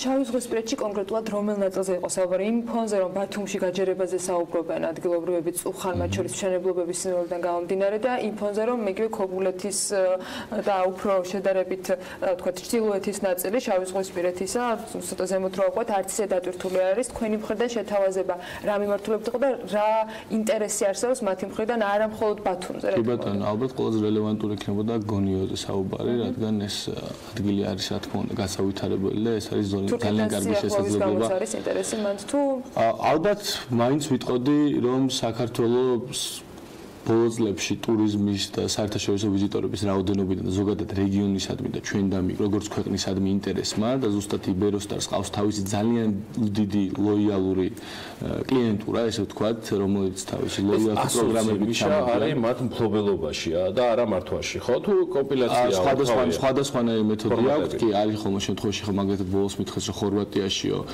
ჩვენც ვიყავით ჩართულიო, მაგრამ შემდეგ უკვე ფრენჩიზა დავტოვეთო, ამიტომ ბევრნაირი მოდუს ოპერანდი აქვს, ერთი არ არიან ჩამოყალიბებული და მეორე შეხვედრა, რაც ალბათ ნიუსებში არ გამოიკვეთა, იმიტომ რომ ჩვენი ამის აფიშირება არ გავიკეთება, ეს არის კომპანია აქსიონა, რომელიც არის განახლებული ენერგიის უმსხვილესი კომპანია, სადღაც 300 მილიონი აქვს ბრუნვა. ეს არის ესპანური ჯგუფი ასევე, რომელიც ძირითადად ინვესტირებას ახორციელებს ბზის და ქარის ენერგიებში, თუმცა ის განიხილავს ჰიდროსაც. აქაც მოხდა ჩვენ პრემიერთან ერთად ძალიან საინტერესო შეხვედრა დავოსში, რომელიც ჩატარდა და ჩვენ უკვე ფორუმზე ეს დავოსის follow-up იყო მარტის პირველ ან მეორე კვირაში უკვე მათი ხელმძღვანელები საქართველოში ჩამოვიდნენ და მოხდება საქართველოს განახლებადი ენერგიის პოტენციალის გაცნობა. აუცილებლად ძალიან დიდი იყო ინტერესი თვითონ კომპანიას მხრიდან, ამიტომ არ დაგვჭირვებია როგორც შეხვედრის ჩანიშვნა, ასევე რაღაც საინტერესო საუბრები. ჩვენ დაგვჭა კიდევ ერთი კითხვა მიხეილ ხიდურულთან, თუმცა აქვე დავაანონსებ, რომ მასთან საუბარს სულ რაღაც 10 წუთში ნახავთ უკვე ვიდეო ვერსიას BMG-ზე. და მთელი დღის განმავლობაში ცხადია უკვე ნახავთ აწარმოების საქართველოს ხელმძღვანელის digital texture news-ებს BMG-ზე. იყო თემა და ძალიან მნიშვნელოვანი, რომელზეც პარასკევს ვისაუბრეთ IPRC-ის შევთან ამ სტუდიაში და არის ძალიან საინტერესო აქტივობა, რომელიც თქვენ ამ კვირაშიც გაქვთ დაგეგმილი, თუმცა ალბათ მცირედით პარასკევის დღესაც უნდა შევეხოთ, თქვენ როგორც ერთ-ერთი ორგანიზატორი, ერთ-ერთი ასე ვთქვათ, მხარე იმ აქტივობისა, რომელიც ძალიან მასშტაბური პროგრამაა, რაც ჩემში IPRC-ისთან ერთად გააკეთეთ და კიდევ ვიცი ის სიახლეები, რომელიც ამ კვირაში გაქვთ, ხო? კი ბატონო, დიახ, IPRC-ისთან ძალიან დიდი ხანია ვმუშაობთ და ძალიან დიდი მადლობა ამ ძალიან საინტერესო პროექტის ინიციირებისთვის მათ და შვედეთის მთავრობას. დიახ, ეს იქნება ძალიან მასშტაბური პროგრამა, რომელიც იქნება ძალიან ფართო სპექტრით წარმოდგენილი, ჩვენ დავეხმარებით როგორც ჩვენს მიკრობენეფიციარებს, რომლებიც უკვე დაფინანსებული ყავს, რომ მათ რა თქმა უნდა მუდმივ რეჟიმში გავუწიოთ ტრენინგები და კონსულტაციები, ისინი კიდევ უფრო გაფართოვდნენ და გაძლიერდნენ და გამოკვეთილი იქნა რამდენიმე სფერო, განსაკუთრებით გამოყოფთი სერვისებს და აქ ბევრჯერ გვითხოვთ, რომ საქართველოს ნამდვილად შეუძლია ინტელექტუალური სერვისის და რესურსის ექსპორტირება და ზუსტად ეს იყო ერთ-ერთი მთავარი სექტორები გამოიკვეთა IPRC-ისთან პროექტზე, რომელზედაც ვიმუშავებთ, ეს არის ბიზნეს პროცეს აუთსორსინგი, ეს არის არქიტექტურა, დიზაინი, ინფორმაციული ტექნოლოგიები, აი ამ სექტორების კიდევ უფრო განვითარებაზე ვიმუშავებთ ერთად. ჩვენ ვაპირებთ, რომ იდენტიფიცირება განახორციელოთ საკმაოდ დიდი რაოდენობის კომპანიების ამ დარგში და შემდეგ უკვე IPRC-ისთან ერთად ამ პროექტის ფარგლებში მოხდება მათი, როგორც ესე ვთქვათ, ცოდნის ამაღლება, ასევე დახმარება მათი ინტერნაციონალიზაციისთვის და იმ თავისუფალი ვაჭრობის შეთანხმების კარგად გამოყენებისთვის, რომელიც ჩვენ ევროკავშირთან გვაქვს უკვე რამდენიმე წელია. ამ კვირაში თქვენი მოსვენება არ იქნება და ბარემ აქვე გითხარით, რას აპირებთ კიდევ? კი ბატონო. იმიტომ რომ ვიცი რომ სერიოზული თემაა. ხვალ არის დიდი დღე. ხო, მართალია. ხვალ არის დიდი დღე იმ კუთხით, რომ ძალიან აქტუალური არის ჩვენი პროგრამა აწარმოე საქართველოს აგენტოს პროგრამა აწარმოე საქართველოს თანადაფინანსების პროგრამა, რომელზედაც კომპანია BDM ჩაატარა კვლევა, ანუ ეკონომიკური გავლენის კვლევა, თუ რა გავლენა აქვს ჩვენ პროგრამას ეკონომიკაზე და ძალიან კონკრეტული ფაქტებით და ციფრებით. ხვალ დამწრე საზოგადოება, სადაც მედიაც ძალიან ისე ფართოდ იქნება წარმოდგენილი, აი იქ პრეზენტაცია მთავრობის წევრებიც, იქნება კერძო სექტორი, ყველა მხარე, რომელსაც გააჩნია, ესე ვთქვათ, შეკითხვები ამ მიმართულებით, მომლენებს წინასწარ არ გავაცრებ, ერთადერთი ვიტყვი, რომ შედეგები არის პოზიტიური და ანუ ზოგადად არის ჩვენთან ტენდენცია, რომ ახალ თანამდებობაზე რო ინიშნებით, ახალი გუნდი მოდიხარ, ძველ პროგრამას ანსვლიან აკრიტიკებ, ამ შემთხვევაში ჩვენი მიმართება მოხდა. ამ შემთხვევაში ჩვენ ვერანაირად ვერ გავაკრიტიკებდით ამას, სანამ არ გვექნებოდა შედეგები და შესაბამისად შედეგი არის ძალიან პოზიტიური, მზარდი და ამას ხვალ გავაცნობთ ყველას. ხვალ კიდევ გვექნება სიახლეები. კი, აუცილებლად აწარმოეს საქართველოში სააგენტოს ხელმძღვანელი მიხეილ ხიდურელი სტუმრობდა, სტუმარს გავაცილებთ და მცირედი რეკლამის შემდეგ უკვე გიბრუნდებით ანაკლიესთან ერთად ბიზნესის და ეკონომიკის სიახლეებით.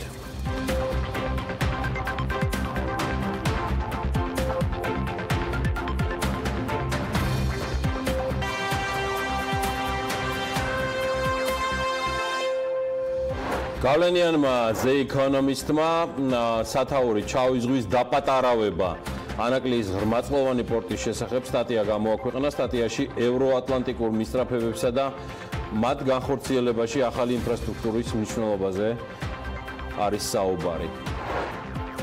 ენგურჰესის ჰიდროელექტროსადგური მუშაობის გაჩერების საფრთხის წინაშე დგას.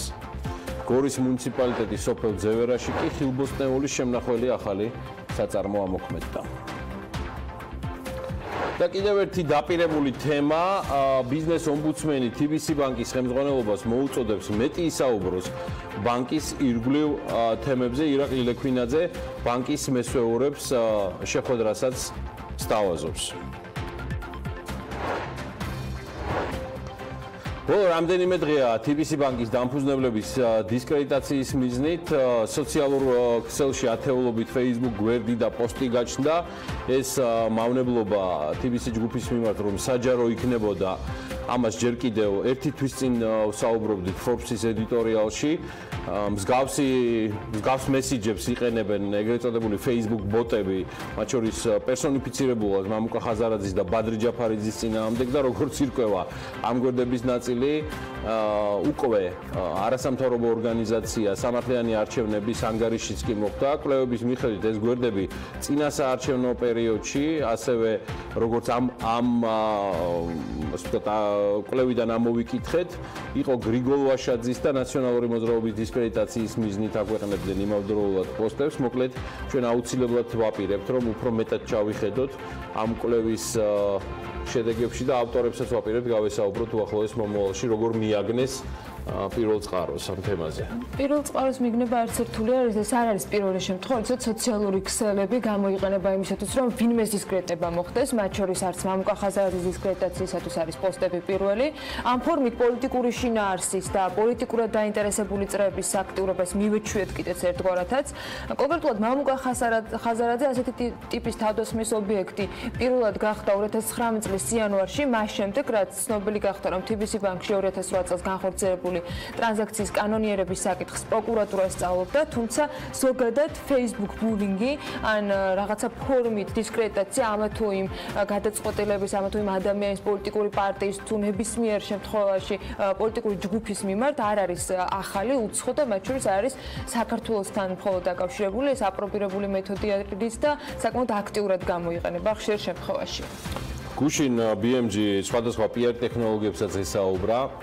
მინდა გითხრათ და ერთ-ერთმა PR ტექნოლოგიების სპეციალისტმა ელდარ პირმისაშვილმა განაცხადა, რომ მსგავსი ტიპის პოსტები იდეაში ქვეყნის ბიზნეს გარემოს აყენებსიან, რადგან ისეთი წონის და კალიბრის ბიზნესმენი, როგორც ხაზარაძეა, მსგავსი ტერმინებით მოხსენიება არ უფიქრდები, რა შეიძლება იფიქრონ ისეთი მცირე და საშუალო ბიზნესის წარმომადგენლებმა, როცა ამ შემთხვევაში ესეთი რამ ხდება, ეს ეთყობა გადაფარვისას მამუკაში ბახტაძე და ხაზარაძე აერიათ. ან შემდეგი ამის მოკლედ ეს ერთი ხელის მოსმით უქმნის მსგავს პრობლემებს და სხვადასხვა ბიზნესებს აყენებს სტილს. სხვათა შორის პირმისაშვილის თქმით, როცა მდიდარ და წარმატებულ ადამიანს აიძულებს საზოგადოებას ამით ბიზნეს გარემოზე რეალურად საკმაოდ სერიოზულ და ნეგატიურ გავლენას ახდენა. ეს განაცხადა ელდარ პირმისაშვილმა. რაც შეეხება მამუკა ბახტაძეს, რომელთან დაკავშირებით მინდა რომ რამდენიმე სიახლე გავუზიარო ჩვენს მაყურებელს. გერმანიაში ვიზიტისას პრემიერ-მინისტრი გამოეხმაურა სწორედ თიბისი ბანკთან დაკავშირებულ თემას. მამუკა ბახტაძე ყველას მოუწოდებს, რომ თიბისი ბანკთან დაკავშირებით პოლიტიკური სპეკულაციებისგან თავი შეეკავონ და მთავრობის მეთაურმა ჟურნალისტებს მიუნხენში ამ თემაზე დასმული კითხვის აპასუხოდ უთხრა, რომ ეროვნულმა ბანკმა როგორც მარეგულირებელმა მიიღო გადაწყვეტილება და თუ ვინმე ამ საკითხზე პრეტენზიები აქვს, სწორედ შინაარსობრივი არგუმენტები უნდა დასახელდეს. თიბისი ბანკი გახლავთ სისტემური მნიშვნელობის ბანკი. თიბისი ბანკი არის ძლიერი ფინანსური ორგანიზაცია. ეს რა თქმა უნდა არის ჩვენი ეკონომიკის წარმატება, რომ თიბისი ბანკი წარმოდგენილი არის ლონდონის საფონდო ბირჟაზე და რა თქმა უნდა ეს ყველას კარგად აქვს გააზრებული, მაგრამ სამწუხაროდ ჩვენ კიდევ ერთხელ მოვისმინეთ პოლიტიკური სპეკულაცია ამ საკითხებზე. ეროვნულმა ბანკმა, როგორც რეგულატორმა, მიიღო გადაწყვეტილება და ბუნებრივია მე შინაარსობრივ შეფასებას ამისას ვერ გავაკეთებ, მაგრამ მე ვიცი ერთი, რომ ეროვნული ბანკი ყოველთვის მოქმედებს ძალიან მაღალი პროფესიონალური სტანდარტების დაცვით და ეს არის ყველა საერთაშორისო ფინანსური ინსტიტუტის პოზიცია. პრემიერმა ამავე კომენტარში ანაკლიის ღრმაწყვოვანი პორტის კონტექსტზეც ისაუბრა. მამუკა ბახტაძის შეფასებით ძალიან ცუდი სპეკულაცია ამ თემასთან დაკავშირებით. ის ამბობს, რომ პორტი საქართველოში აუცილებლად აშენდება. ცუდია, რომ ჩვენ კიდევ ერთხელ მოვისმინეთ პოლიტიკური სპეკულაციები, რომ ამ ფაქტს კავშირი აქვს ანაკლიის პორტთან, მინდა ყველას შევახსენო, რომ სწორედ ჩვენი პოლიტიკური გუნდი გახლავთ ინიციატორი ამ უმნიშვნელოვანესი იდეის და ჩვენ ყველა ფინანსური ინსტიტუტთან, როგორც მთავრობა, აქტიურად მონაწილეობთ, რომ რაც შეიძლება დროულად მოხდეს ფორმირება და დაიწყოს დაფინანსება საერთაშორისო ფინანსური ორგანიზაციების მხრიდან ამ უმნიშვნელოვანესი პროექტის. შესაბამისად, ამის პოლიტიკურ სპეკულაციებში გადატანა, რა თქმა უნდა, გახლავთ სრული უპასუხისმგებლობა. საქართველოს სჭირდება მაწყვოვანი პორტი და საქართველოს აუცილებლად ექნება ის. თიბისის თუ ანაკლიის თემას კიდევ დაუბრუნდებით, შეფასებებსაც უხვად წაიკითხავდით ამ ამბებზე BMG-ის მკითხველები. მხოლოდ მოკლე ამონარიც გაგაცნობთ ახლა საერთაშორისო ეკონომისტიდან, რომელმაც ანაკლიის პორტთან დაკავშირებით სტატია გამოაქვეყნა. ჟურნალმა The Economist სათაურით შავი ზღვის დაპატარავება ანაკლიის ღრმაწყვოვანი პორტის შესახებ დაწერა სტატია და მასში ნათქვამია საქართველოს ევროატლანტიკურ მისწრაფებებზე და მათ განხორციელებაში ახალი ინფრასტრუქტურის მნიშვნელობაზე. ეკონომისტების მიცემულ ინტერვიუში საქართველოს პრეზიდენტი სალომე ზურაბიშვილი ამბობს, საქართველოს მისი მდებარეობა ერთდროულად დაწყევილი და დალოცულიც არის. დალოცულია იმიტომ, რომ ის ევროპისა და აზიის გასაყარზე აბრეშობის გზაზე, დაწყევილი კი იმიტომ, რომ მისი დაპყრობის სურვილი მუდამ ამოძრავებდათ არაბებს, სპარსელებს და რუსებს. სტატიაში ასევე ნათქვამია, რომ ღრმაწყვოვანი პორტი ქვეყნის გეოპოლიტიკურ მნიშვნელობას გაზრდის და საერთაშორისო თანამეგობრობას დაანახებს, რომ საქართველოს მნიშვნელოვანი სავაჭრო პარტნიორია. ეკონომისტი ყურადღებას ამახვილებს იმ გამოძიებაზე, რომელიც თიბისის სამეთვალყურო საბჭოს თავმჯდომარის მამუკა ხაზარაძეს ეხება და ნათქვამია, რომ კონსორციუმი ფულის გათეთრების ბრალდებებს პროექტის წინააღმდეგ მიმართულ საბოტაჟს უწოდებს. აქ ესეთი რაღაცა უნდა გეთქვა, ეხლა თან ეროსი მანჯილაძის წყეულიც იყოს, ქართულთა მტერი, ქართულ ყლაპია, წყევლა. ჩართობისთვის დავამატე გიორგი, რომ მარტო კარგი კონტაქტი.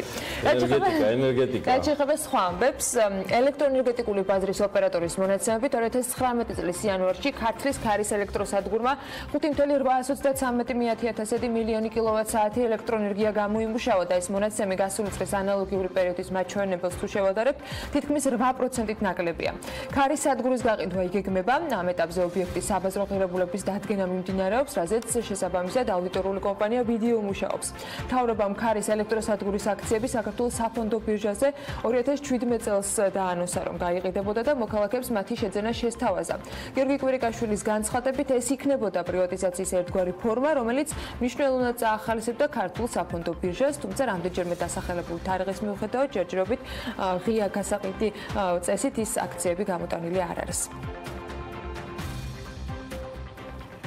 პარლამენტის აგრარულ საკითხთა კომიტეტის თავმჯდომარის ოთარ დანელიას ინფორმაციით კი დაახლოებით ერთი თვის ვადაში საკანონმდებლო ორგანო ქარსაცავ ზონებთან დაკავშირებით ახალი კანონპროექტის განხილვას იწყებს. დანელიამ BMG-სთან საუბრისას თქვა, რომ ქარსაცავი ზონების მოსაწესრიგებლად სოფლის მეურნეობის სამინისტროს კონცეფცია მზად არის.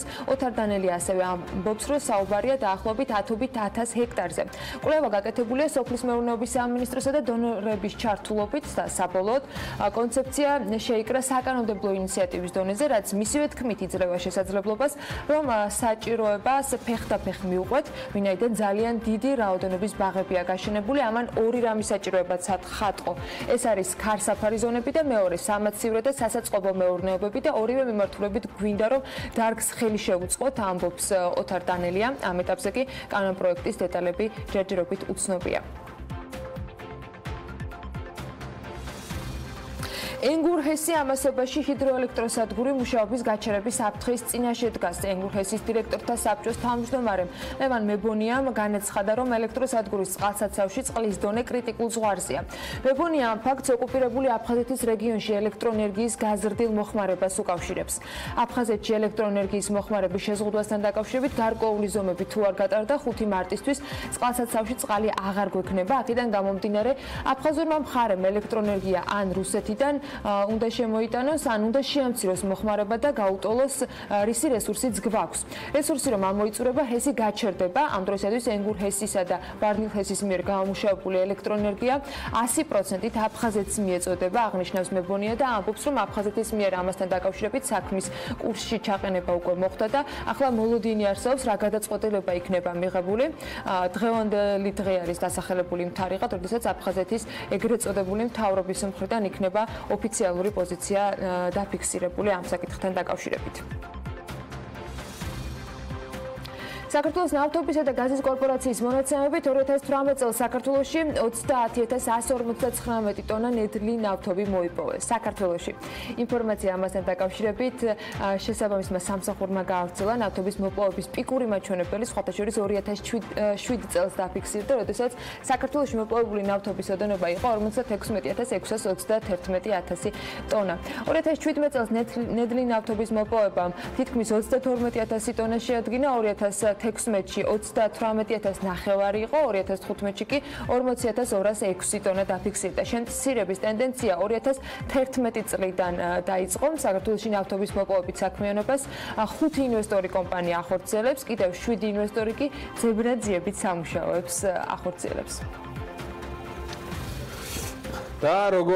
და როგორ შეიცვალა ნავთობის ფასი ბოლო 1 კვირის განმავლობაში საერთაშორისო ბაზარზე და ზოგადად რა ხდება საქართველოს საწვავის ბაზარზეც, რას აქვს და რას ექნება მომავალში ყველაზე დიდი გავლენა ეგრეთ წოდებულ შავ ოქროზე. ამ და სხვა სიახლეებით ლევან თაღიაშვილი კვლავ უნდა შემოგვიერთდეს. ლევანთან და საერთოდ BMG-ს გუნდის სხვა წევრებთან ერთად სხვადასხვა ინდუსტრიებისთვის სპეციალურ მიმოხილვებს ვიწყებთ, რომელიც რაღაც მუდმივ რეჟიმში იქნება. დღეს ეს ნავთობპროდუქტების ბაზრის მიმოხილვა იქნება, რომელსაც დარწმუნებული ვარ, მცირე დროის განმავლობაში ისევე გამოუჩნდება მიმდევრები, როგორც ლევან თაღიაშვილის ანალიტიკებს ამ ეთერში. კიდევ გამარჯობა ლევან, წარმატებული ეთერი და გისმენთ ყურადღებით. დიდი მადლობა, მეც ამის იმედი მაქვს, გიორგი. დავიწყოთ მიმოხილვით. ბოლო 1 კვირის განმავლობაში ნავთობის ორივე მთავარ ბირჟაზე, ლონდონსა და ნიუ-იორკში ფასებმა მოიმატა, თანხმობა არ იყო მცირე. ნიუ-იორკის ბირჟაზე 1 კვირის წინ ნედლი ნავთობის ფასი $42 და 72 ცენტს შეადგენდა. ეკრანზე ხედავთ თუ რამხელა ზრდა ჰქონდა მას ბოლო პერიოდში. ამჟამად მისი ღირებულება ბლუმბერგის მონაცემებით დაახლოებით $46. ნახოთ ლონდონის საფონდო ბირჟაც და შემდგომ გადავიდეთ უკვე მოქმედ ფაქტორებზე. აქ ფასი თითქმის $10-ით მაღალია, ხოლო მატებამ 1 კვირის განმავლობაში შეადგინა $4. ამჟამად ლონდონში ნედლი ნავთობის ფასი $66 და 25 ცენტს შეადგენს. რაც შეეხება ნავთობის ფასზე მოქმედ ფაქტორებს, Reuters-ის ინფორმაციით ეს გამოწვეული იყო ოპეკის ქვეყნების მხრიდან მიწოდების შემცირებით. გამოცემის მიხედვით ასევე დიდი გავლენა იქონია ამერიკის შეერთებული შტატების ვენესუელაზე დაკისრებულმა სანქციებმაც. ოანდას ანალიტიკოსის ჯეფრი ჰოლის განცხადებით, ნავთობის ფასი მას შემდეგ გაიზარდა, რაც საუდის არაბეთმა ყოველდღიური ექსპორტის 500,000 ბარელით შემცირებაზე განაცხადა. გარდა ამისა, ვენესუელამ პოლიტიკური და ეკონომიკური კრიზისის ფონზე მხოლოდ 1 წელიწადში 600,000 ბარელით შეამცირა ნავთობის წარმოება. და ბოლოს ყველაზე საინტერესო ნაწილი შემოვინახეთ, რა ხდება ქართულ ბაზარზე. All-News-ის ინფორმაციით მონაცემების შემდეგია, სოკარის პრემიუმი $2.48 ღირს, რეგულარი შეძენა კი $2.38 შეგიძლიათ. ვისოლში ეკო პრემიუმის ფასი $2.57 ევრო, რეგულარის კი $2.59. ლუკოილში პრემიუმ ავანგარდი $2.48, რომპეტროლში კი ევრო პრემიუმი $2.57 ღირს. გავში GeForce პრემიუმის ფასი $2.49 შეადგენს, 8 განსხვავდება GeForce ევრო რეგულარის ღირებულება, რომელიც $2.51. თქვენ ხედავთ, რომ გრაფიკზე აღნიშნულია მწვანე ფერით ნავთობკომპანიები, რომლებსაც ყველაზე დაბალი ფასები აქვთ ბენზინზე. იმედია ეს ინფორმაცია ჩვენს ტელემაყურებელს გამოადგება, რომ საკუთარი ჯიბისთვის და ასევე ავტომობილისთვის ოპტიმალური ვარიანტი შეარჩიოს. მომავალ კვირას ჩვენ უკვე საქართველოს ბაზარზე 1 კვირაში განხორციელებული ფასების ცვლილებასაც შემოგთავაზებთ, რომელიც ალბათ ყველაზე მეტად აინტერესებს მაყურებელს. რაც ეხება საქართველოში საწვავის ხარისხს 2016 წლის კვლევით შეგვიძლია ვიმსჯელოთ, რომელიც ლევან სამხარაულის სახელობის ექსპერტიზის ბიუროს მიერაა ჩატარებული. კვლევის შედეგად ბენზინის და დიზელის 12 ნიმუში იქნა გადამოწმებული. ბიუროს დასკვნის მიხედვით დადგინდა, რომ ბენზინისა და დიზელის ყველა ნიმუში სრულად აკმაყოფილებდა კანონმდებლობით დადგენილ ნორმებს. ფაქტ-ჩეკის სტადიის მიხედვით გოგირდის შემცველობა საწვავში დასაშვების ზღვარს არ სცდება. კვლევის ფარგლებში გოგირდის გარდა ტყვიისა და ოქტანობის რაოდენობის გადამოწმებაც მოხდა და გაირკვევა, რომ დარღვევები არც ამ კუთხით ფიქსირდება. გასათვალისწინებელია ის, რომ დადგენილი სტანდარტების დაცვის მიზნით უკანასკნელ პერიოდში კანონმდებლობა გამკაცრდა. ადმინისტრაციულ სამართალდარღვევათა კოდექსში 2016 წელს ცვლილება განხორციელდა და მას ახალი მუხლი დაემატა, რომლის მიხედვითაც საქართველოს ტერიტორიაზე საწვავის ხარისხობრივი და შემადგენლობის ნორმების დარღვევის შემთხვევაში სანქციები დაწესდა. გარემოს დაცვის სამინისტროს წარმომადგენლები აცხადებენ, რომ ნავთობკომპანიების შემოწმება მოულოდნელად ხდება და დარღვევის აღმოჩენის შემთხვევაში ჯარიმა 8-დან 10.000 ლარამდე მერყეობს. მადლობა ლევანს, თვითონაც დაანონსა, რომ ამას მუდმივად შემოგთავაზებთ შემდეგი კვირიდან, დავაკვირდებით და შევხედავთ ამბებს და შემდგომ ცადიან შემოგთავაზებთ. ამასობაში კი კიდევ ერთი ძალიან საინტერესო თემა, პრემიერ-მინისტრი მამუკა ბახტაძე დრეზდენში Volkswagen-ის ელექტრომობილების ქარხანაში იმყოფებოდა. მთავრობის მეთაურმა წარმოების პროცესი დაათვალიერა ქარხანის ხელმძღვანელი პირებისგან ელექტრომობილების აწყობის ტექნოლოგიების შესახებ ინფორმაცია მოისმინა. დრეზდენში მდებარე ეს ქარხანა, ელექტრომობილების ქარხანა, რომელიც 100%-ით მწვანე ენერგიას მოიხმარს და ყველა მიცის პრემიერ-მინისტრის მიმართება მწვანე მოხმარებასთან დაკავშირებით ელექტროენერგიისა. მოკლედ Volkswagen-მა პირველი მოდელი 2017 წელს ააწყვეს. ქარხნის ხელმძღვანელების ინფორმაციით ელექტრომობილების წარმოების ტექნოლოგია და ელექტრომანქანების ტექნიკური მახასიათებლები მუდმივი დახვეწის პროცესშია და სწორედ აი ამ სიახლეებს ეცნობოდა ადგილზე დრეზდენში მყოფი პრემიერ-მინისტრი.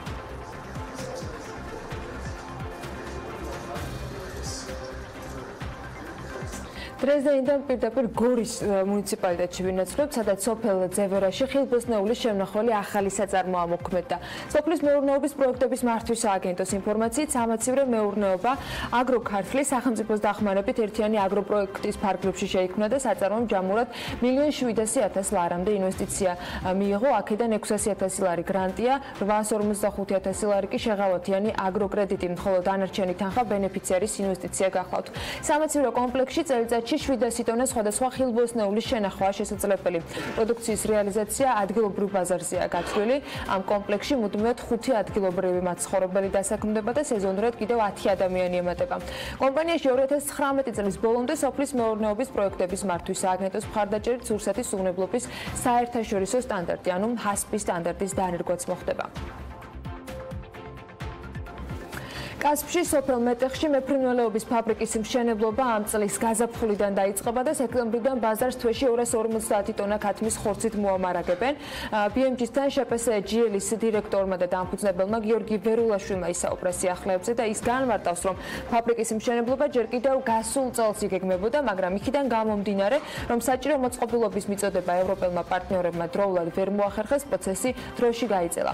მისივე თქმით, ფაბრიკაში 5 მილიონი დოლარის ინვესტიცია ჩაიდება, საიდანაც 1.5 მილიონი საპარტნიორო ფონდისგან გამოიყოფა. ფაბრიკაში ბროილერის ჯიშის ქათამს გაზრდიან, რომელსაც ბაზარს როგორც ნედრი, ასევე გაყინული სახით მიაწვდიან. საქართველოს ეკონომიკისა და მდგრადი განვითარების მინისტრი ქუთაისში წყლის ელექტროგამათბობლების საწარმოში ატლანტიკ საქართველოში იყო ჩასული და წარმოების პროცესს გაეცნო. ეკონომიკის სამინისტროს ინფორმაციით, ქობულია საწარმოს ხელმძღვანელობა შეხვდა. საუბარი კომპანიის სამომავლო გეგმებს შეეხებოდა მის განვითარების პერსპექტივებთან ერთად. წყლის ელექტროგამათბობლების საწარმო 2017 წლის თებერვალშია დაარსებული და ის ქუთაისის თავისუფალ ეკონომიკურ ზონაში ფუნქციონირებს. კომპანიამ 14 მილიონის ევროს ინვესტიცია განახორციელა და 2017 წლის დეკემბერში პროდუქციის გამოშვება უკვე დაიწყო.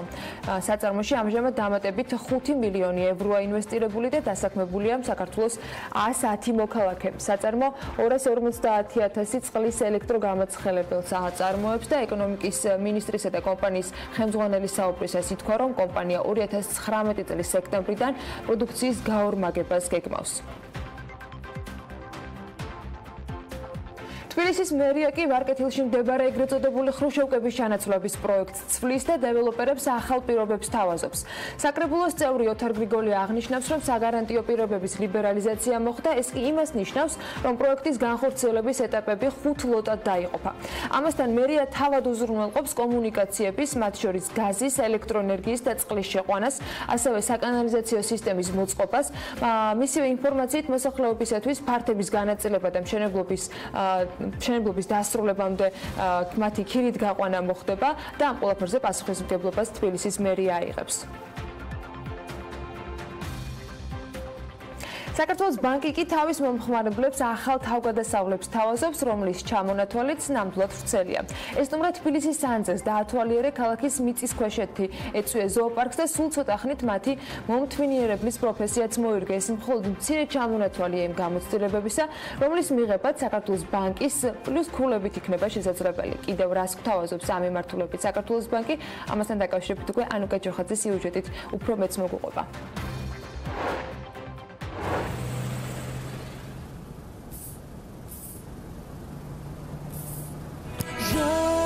Touch us one time and to last for a lifetime. ჩვენი სურვილები მრავალფეროვანია, ზოგიერთ ჩვენგანს ჰქონია სურვილი დეტექტივი ყოფილიყო. თბილისის მიწისქვეშეთში ემოგზაურა. ზოოპარკში ცხოველების მომთვინიერებელი გამხდარიყო. მონაწილეობა მიიღო ოფროუდში და პროფესიონალი მრბოლელი ყოფილიყო.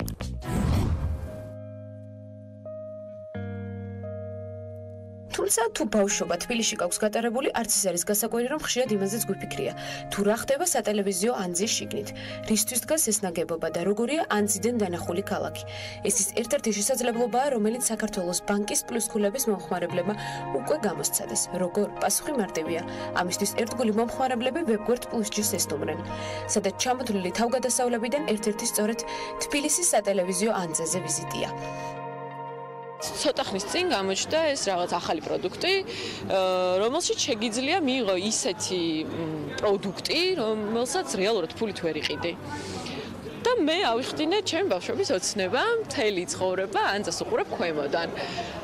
და გამოჩნდა თუ არა მეორე დღესვე, რა თქმა უნდა, პაემანი, რადგან ერქვა საყვარელ ადამიანთან ერთად, წავედი, ანუ გადავწყვიტე რომ ავსულიყავი, შევედი ძალიან მარტივად, ან ცოტა ქულაში გადავცვალე და აი მიუახლოვდი მთვარეს ძალიან ახლოს.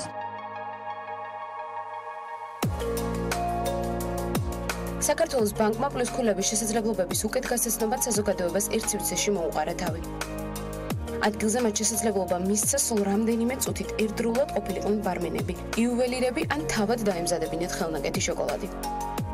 ძალიან მაგარი ღონისძიება.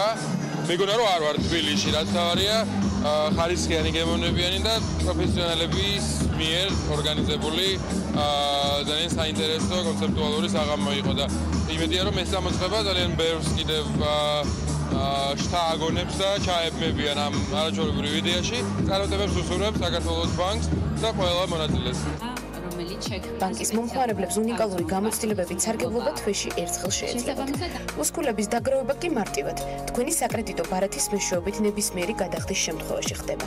დღეს მოხდა წარდგენა სრულად ახალი პროდუქტის, რომელსაც ქვია პლუს გამოცდილებები. მომხმარებელი, რომელიც ჩართულია ლოიალურობის პროგრამა პლუსში, აგროვებს პლუს ქულებს, რომლის გადაცვლა ბევრ ძალიან საინტერესო სერვისთან ერთად აწი უკვე შეიძლება გამოცდილებებში.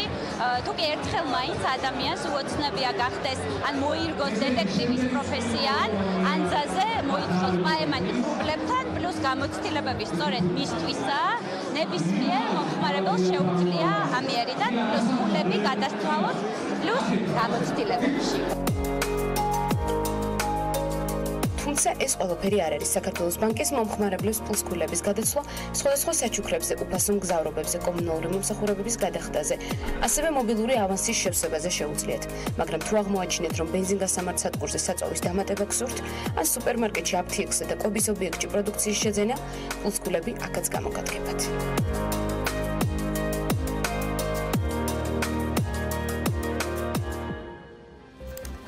და შინაგან საქმეთა სამინისტროს საგანგებო სიტუაციების მართვის სამსახური. ვიცით გასული კვირიდან მოყოლებული რომ საქართველოს მასშტაბით მათ სახანძრო უსაფრთხოების კუთხით კანონით განსაზღვრული შენობა ნაგებობების შემოწმების პროცესი და პროცედურების დაიწყეს. ეს მომდინარეობს ადმინისტრაციულ სამართალდამღებელთა კოდექსში შეტანილი ცვლილებებიდან გამომდინარე.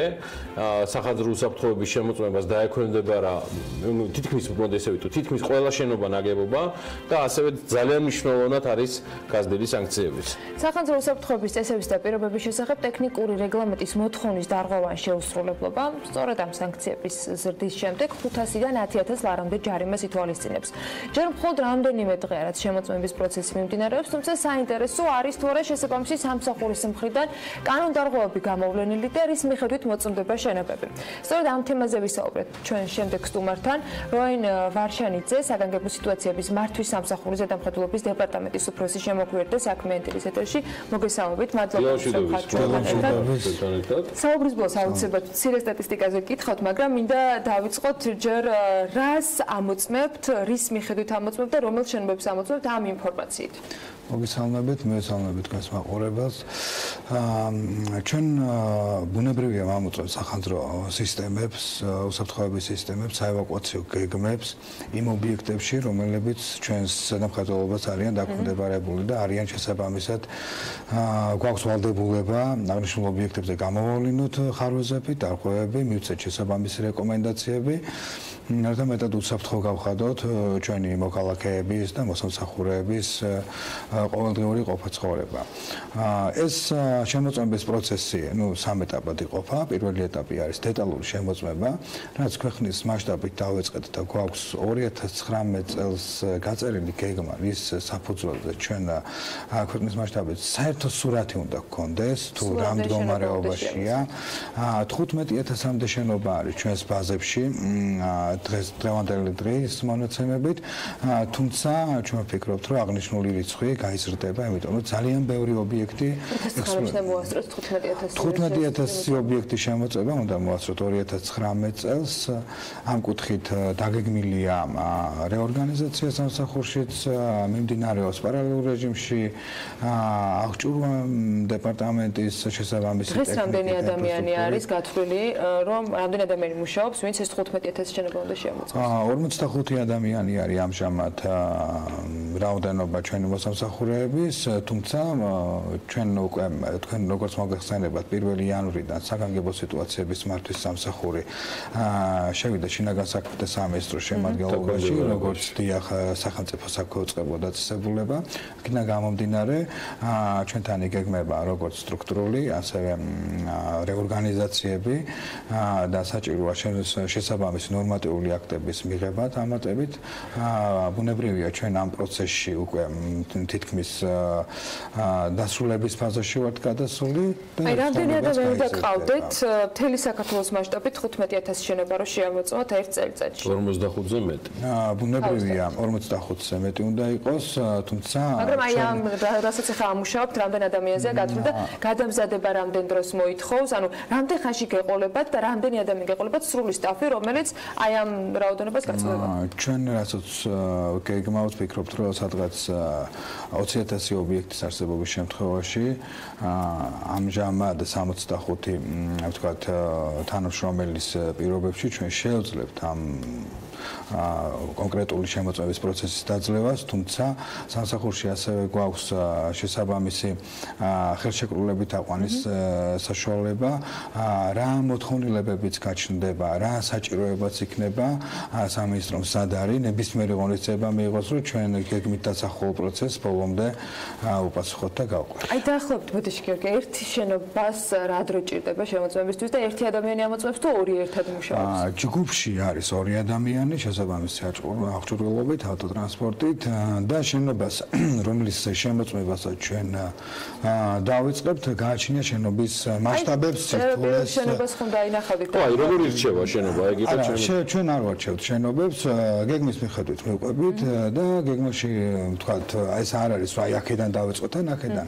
გეგმაში რაც არის ჩამონათვალი, პროცედურულად აღნიშნული სამსახური ბუნებრივია არსებობდა ქვეყანაში, მაგრამ ეს შემოწმების ხარისხი უფრო ფორმალურია. მინიმალური იყო და არ იყო ამ დონეზე გამკაცრებული. აქედან გამომდინარე, აი სიები ესე გადავანაწილეთ, რომ პირველ რიგში საკურორტო სეზონი ახლოვდება და ჩვენ მზად უნდა ვიყოთ ამისთვის, სასტუმროების, საოჯახო ტიპის სასტუმროებით დავიწყეთ და განსაკუთრებული მომატებული საფრთხის მქონე ობიექტების შემოწმებით, როგორიც არის ნავთობტერმინალები და ასე შემდეგ. ბენზინგასამართი, გაზგასამართი, საკუთრების სიგნალიზაციაო და ეს ნიშნავს, რომ საცდელი თქვათ საგანგაშო მდგომარეობები იქნება თუ ანუ ამოწმებთ უბრალოდ დამონტაჟებულია თუ არა სახანძრო სიგნალიზაცია თუ მას ჩართულობა გამიტომ ჩვენ მქონდა შესაბამისობა ბუნებრივია უნდა იყოს გამართული როგორც სიგნალიზაციები უნდა მუშაობდეს და შეტყობინებები ასევე სისტემა უნდა იყოს გამართული ჩვენ სისტემის გამართულობას ვამოწმებთ პირველ რიგში თუ სიგნალიზაციაზე რა რეაგირებები მოყვება ამ ყველაფერს როგორ მუშაობს სტაფი შენობაში რომელიც პასუხისგებელია აღნიშნული სისტემების ექსპლუატაციაზე აქედან გამომდინარე საევაკუაციო გასასვლელები თუ არის მუდმივ რეჟიმში ღია და არ იყოს იმ დაკეტილი და ბუნებრივია საევაკუაციო გეგმები რომელიც სწორად უნდა იყოს შედგენილი ისე რომ შემთხვევის დროს შენობაში მყოფმა ადამიანებმა შეძლონ უნებლად და შესაბამისად დროში დატოვონ შენობა ნაკლებობა. უკვე შეამოწმეთ თუ არა რაიმე შენობა ბატონო? ბუნებრივია ჩვენ ყოველ დღიურ რეჟიმში შემოგვდის რომ სახელმწიფო სხვადასხვა სტრუქტურებიდან რომლებიც ითანხმებენ პროექტებს, სამშენებლო პროექტებს და ეს პროცესი მიმდინარეობს, ჩვენ გავდივართ, შევამოწმებთ უშუალოდ პროექტირების ეტაპზე ვღებულობთ მონაწილეობას. ასევე ეს საკანონმდებლო ნორმატიული აქტები და რეგლამენტი ყოველთვის არსებობდა. ეს ახალი არ არის, ეს მუდმივად იყო უბრალოდ ადამიანები მათზე იყო ზეითად დამოკიდებული, როგორ აღასრულებდნენ ამას, როგორ მიუდგებოდნენ აღნიშნულ საკითხს. ამ კუთხით როცა უკვე ჩვენ დავიწყეთ შემოწმებია, გამოჩნდება თუ როგორ მოხდა აღნიშნული პროექტირების დროს გათვალისწინება, აი აღნიშნული დოკუმენტაციის და ნორმატიული აქტების და რა ხარვეზები რამდენად დაებერგეს ყველა რეკომენდაცია რაც თქვენგან იყო გასული. რამდენი შეიძლება შემოწმეთ? ჯერჯერობით ჩვენ ყოველდღიურად სადღაც 15-დან 20 შენობამდე იყო და იცით რა მომენტია ვთქვათ რომ გავყვეთ პროცედურულად რაღაც ხარვეზები არის ეს იმ დონეზე ცოცხალი პროცესია რომ იდეალურად გამართულ შენობაშიც კი შეიძლება რაღაც ისეთი აღმოჩნდეს შემოწმება მათ შორის სტაფის რეაგირების ხარისხი შესაძლოა ეს გახდეს დაჯარიმების მიზეზი თუ კი სტაფი რეაგირებს შესაბამისად როგორი მიდგომა გვაქვს ჩვენ ამ საკითხთან დაკავშირებით პირველ რიგში იქ უნდა გამოვიდეთ რომ რადგან ამდენი ხნის განმავლობაში არ ხდებოდა აღნიშნული ობიექტების ასე სისტემურად შემოწმებები და მათი მუდმივი შემოწმება სათყოფნაში არის თუ არ არის? თუმცა შესაძლებელი იყო. ბუნებრივია შესაძლებელი იყო, ეს აბსოლუტურად ჩვეულებრივი მიდგომის საკითხი არის. აქედან გამომდინარე, ჩვენ უნდა დავდოთ რეალური სურათი თუ რა მდგომარეობაში არის ჩვენი ინფრასტრუქტურა, სად ვართ და ამის შემდგომ უკვე მოხდება რაღაც კონკრეტული გადაწყვეტილების მიღება საკანონმდებლო დონეზე რაც სრულებებს მოგთხოვს ჩვენ აღნიშნული სიტუაცია. აი მაგალითს გეტყვით, როცა ჩვენთან შემოდის განცხადება ობიექტი რომელიც შედის ექსპლუატაციაში ექსპლუატაციაში მიღების მომენტში ჩვენი მონაწილეობა სავალდებულო არ არის კანონით ეს შეიძლება ჩაგვრთონ ამ პროცესში შეიძლება არ ჩაგვრთონ მაგრამ შემდგომ როცა უკვე შემოწმებაზე შევდივართ იქ ბუნებრივია ჩდება კითხვები თუ დარღვევები არის თუ რატომ არ მოხდა თავიდანვე აღნიშნული დებულებას იღებთ რომ თუ მოგმართავთ რომელიმე ობიექტის თქვა მშენებელი ან ფლობელი რომ თუ კი გითხრათ რომ თუ შეიძლება შეამოწმეთ იმიტომ რომ მე დავასრულებ ექსპლუატაციაში მიღებულია რომ მას აუცილებლად შეამოწმეთ ბუნებრივია ჩვენ ზედამხედველობას დაქვემდებარებული ობიექტები რომელიც კანონში გაწერილი გვაქვს თუ აღნიშნულთან დაკავშირებით ექსპლუატაციაში მიღების პროცესში მოგმართავს შესაბამისი ორგანიზაცია ჩვენ ვალდებული ვართ მივალუნოთ ჯგუფი შევამოწმოთ გავტესტოთ და შესაბამისი დასკვნა გადაუგზავნოთ რათა ექსპლუატაციაში მიღების პროცესში გათვალისწინებული იქნას რამდენიც სკრუპულოზურია ის კრიტერიუმები და ის ჩარჩო რომლის მიხედვითაც ხდება შემოწმება შენობების იმიტომ რომ როცა ამ კანონზე მუშაობა მიმდინარეობდა საკანონმდებლო ორგანოში იყო საუბარი რომ შესაძლოა ის გახდეს ერთგვარად ბერკეტი კორუფციის ან რაღაცა ფორმით ამა თუ იმ კორუფციული რისკები რაზეც თქვენ თვითონ კორუფციაზე არ გისაუბრიათ, მაგრამ თქვენ საუბარში ამოიკითხებოდა სიფრთხილე სტაფთან დაკავშირებით, რეორგანიზაციასთან დაკავშირებით. რამდენად გადაზღვეულია, ბატონო, მიხვდები რომ აქცევთ ყურადღებას, მაგრამ მეორეს მხრივ რამდენად გადაზღვეულია ეს კორუფციული რისკები? ამ კუთხით იქაც ადამიანები არიან ორივე მხარეს. ბუნებრივია, მაგრამ ჩვენ შემოწმების პროცესის სისტემას ნერგავთ, რა დროსაც ჯგუფები, რომლებიც გადიან შემოწმებაზე, ასევე გვაქვს შემოწმების საკონტროლო შემოწმების ესეთი ვარიანტი. როცა შემოწმება ობიექტი ერთხელ, სატესტო ჩვენ საკონტროლოდ ვამოწმებთ, სხვა ჯგუფი აბსოლუტურად სხვა დავალებებით შედის, თუ რა დონეზე კეთილსინდისიერად იქნა ჩვენი თანამშრომლების და ინსპექტორების მიერ განხორციელებული შემოწმება. ბუნებრივია საკონტროლო შემოწმების დროსაც ჯგუფის ოდენობა სხვადასხვა კვალიფიკაციის თანამშრომლებით არის დაკომპლექტებული, აქედან გამომდინარე იმის გამორიცხვა, თუ რაიმე სახით კონკრეტობას ჰქონდა ადგილი, ძალიან მარტივია და ვფიქრობ, რომ ამ კუთხით ჩვენ ყველანაირ კითხვის ნიშანს მოხსნით ჩვენი თანამშრომლების მიერ. იქიდან გამომდინარე, რომ 15-ში დაიწყო ეს შემოწმება, დღეს არის 18, მე მგონი, ხო სწორად, ანუ ბოლო დღეების განმავლობაში თუ მოვიღებთ მაქსიმალურ რაოდენობას სოციალურ, შეიძლება ვივარაუდოთ, რომ 60-მდე შენობა უნდა გქონდეთ შემოწმებლა. დაახლოებით როგორ არის წილობრივად განაწილებული ის შენობების რაოდენობა, რომლებიც აქ მაყოფილებენ და რომელსაც აქვს ხარვეზები და რა მასშტაბურობის არის ეს ხარვეზები?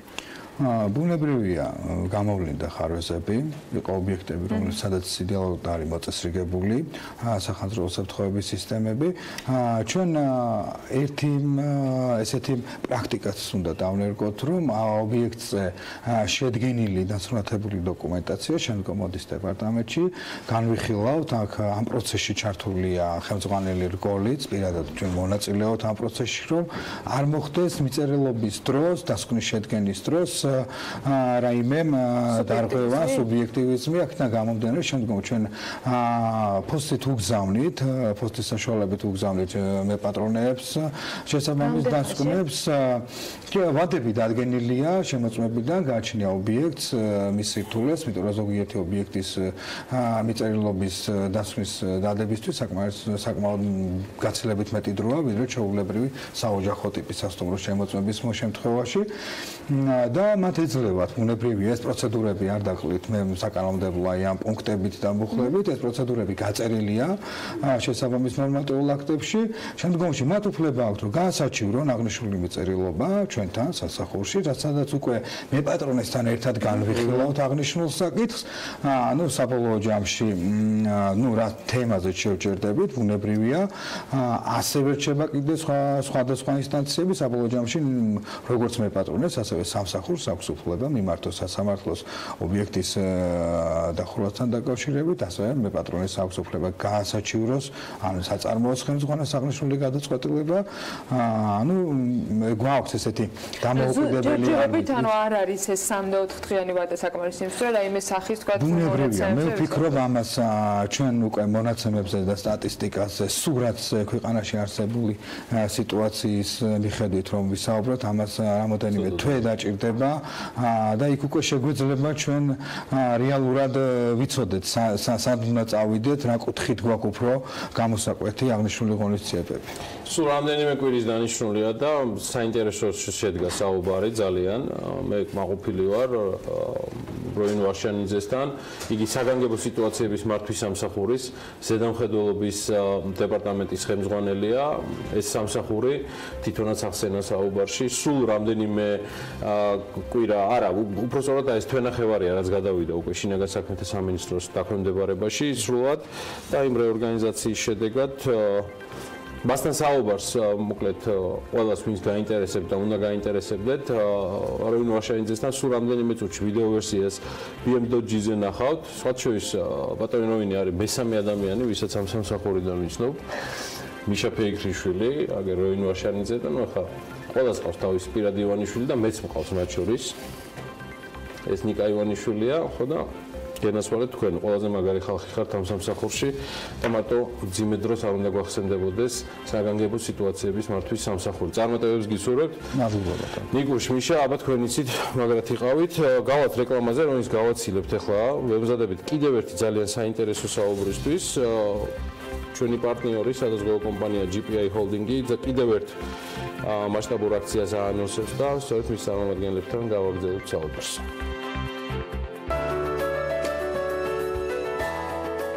ამინდის პროგნოზის სპონსორია დეველოპერული კომპანია ორიონ ჯგუფი.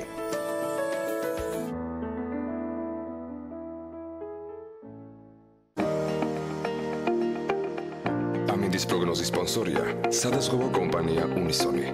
თავისუფალი დაზღვევა თქვენი სიმშვიდისათვის.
ამინდის პროგნოზის სპონსორია დეველოპერული კომპანია ორიონ ჯგუფი.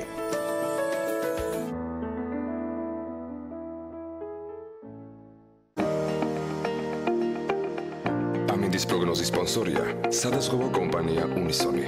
თავისუფალი დაზღვევა თქვენი სიმშვიდისათვის.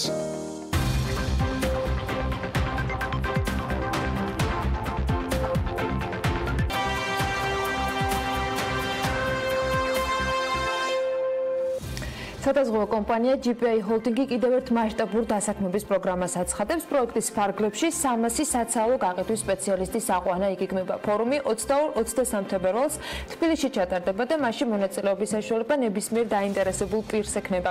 ფორუმის დეტალებზე სტუმართან ერთად გავაგრძელებთ საუბარს. იქამდე კი თათია ჩაფიჩაძის და ედგარ ყაზახაშვილის მიერ მომზადებული სიუჟეტი უნდა ვნახოთ.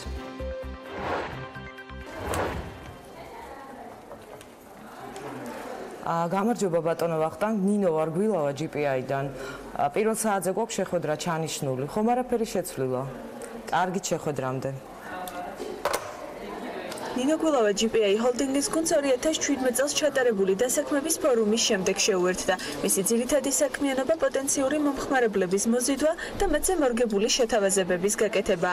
თუმცა ყველაზე მთავარი მათთან მუდმივი კონტაქტი და საჭირო დროს საჭირო ფინანსური რჩევის მიცემა. ჩემთვის ეს სამსახური ძალიან მნიშვნელოვანი არის პროფესიული კუთხით, იმიტომ რომ მუდმივად ხდება გაზრდა პროფესიული თვალსაზრისით. ეს არის სტაბილური ურთიერთობა კლიენტებთან, ეს არის იმედი, რომელსაც ჩვენ ვსახავთ ჩვენს კლიენტებს. კლიენტს ნებისმიერ დროს შეუძლია სამსახურის საკითხთან დაკავშირებით დარეკოს და მივცეთ ჩვენ კომპეტენტური რჩევები. გაყიდვების მენეჯერებისგან სწორი და ოპერატიული ინფორმაციის მიწოდება იმ ძირითად ფაქტორებს შორის ერთ-ერთია, რის გამოც GPI ჰოლდინგ საკუთარ ჯანმრთელობას და ქონებას უამრავი ადამიანი უკვე წლებია ამბობს. ამ ფაქტს 2018 წლის მონაცემებით ადასტურებს, რომლის მიხედვითაც კომპანიას ქართულ სადაზღვევო ბაზარზე ლიდერი პოზიციები უკავია. შეპესა ბესტ სერვისის დამფუძნებელი ვახტანგ ბაკურაძე ამბობს, რომ კომპანიასთან 2004 წლიდან თანამშრომლობს. ამის მთავარი მიზეზი კი ფინანსურად სწორად დათვლილი შეთავაზებების გაკეთება და საჭიროების შემთხვევაში ზარალის დროული ანაზღაურება. GPI ჰოლდინგთან აქვს საკმაოდ დიდი ხნის ურთიერთობა. იწყება ეს ჯანმრთელობის დაზღვევებით, მანქანათი ქონების დაზღვევებით, პირადი ქონების დაზღვევა, იგივე საბანკო პროდუქტებთან ერთად იყო ეს ყველაფერი.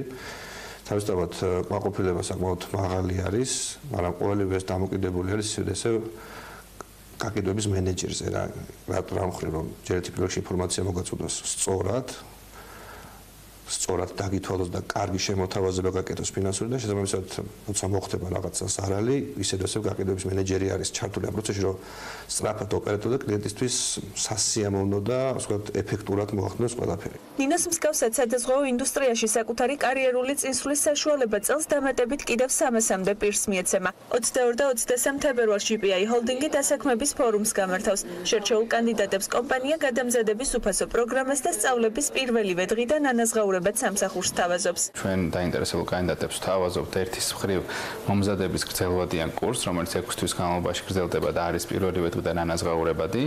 მათთვისაც არ აქვს სამუშაო გამოცდილება ამ სფეროში ან საერთოდ არ უმუშავია, ეს არის ძალიან საინტერესო და უნიკალური შეთავაზება იმით, რომ ჩვენ არ გვაქვს განსაკუთრებული მოთხოვნები და ნებისმიერ დაინტერესებულ კანდიდატს შეუძლია მოვიდეს და უბრალოდ გასაუბრება გაიაროს და დაიწყოს მუშაობა წარმატებულ კომპანიაში და ასევე მათ, ვისაც უნდა რომ შექმნას წარმატებული კარიერა, აქვს მზარდი ამბიციები და ასე შემდეგ, შეუძლია GPI-სთან ერთად ეს ძალიან მარტივად განახორციელოს ასევე. ფორუმი ჩატარდება 2 დღის განმავლობაში 22 და 23 თებერვალს რუსთაველის გამზირზე 27 ნომერში. კომპანია ფორუმს წელს უკვე მესამე დატარებს. ამ დროის განმავლობაში სადაზღვევო სფეროში 500-ზე მეტი ადამიანი დასაქმდა. მათი უმეტესობა წარმატებულ კარიერას GPI ჰოლდინგში ახლაც აგრძელებს.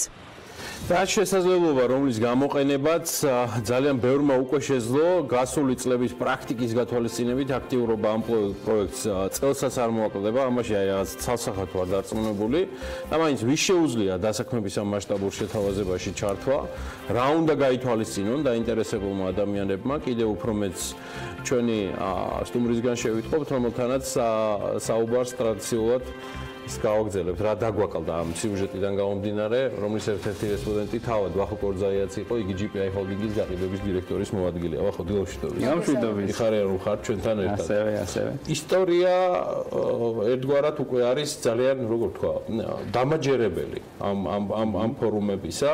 ეს თული ამ გადმოსცემ მარტო ერთი სიუჟეტით, ამიტომ თქვენგან ველით უფრო მეტ სტატისტიკას აქამდე როგორ მოვედით და 2019 წელზე და აი ამ დაგეგმილ ღონისძიებებზე მე გადავიდეთ მონაგარი ერთგვარი ამ ხნის განმავლობაში, რაც GPI-მ თავი მოუყარა იმ კონკრეტულ შედეგებს, რომელიც მართლა ძალიან ბევრი ადამიანის სიხარულთან, ემოციასთან და კონკრეტულ დასაქმებასთან არის ასოცირებული.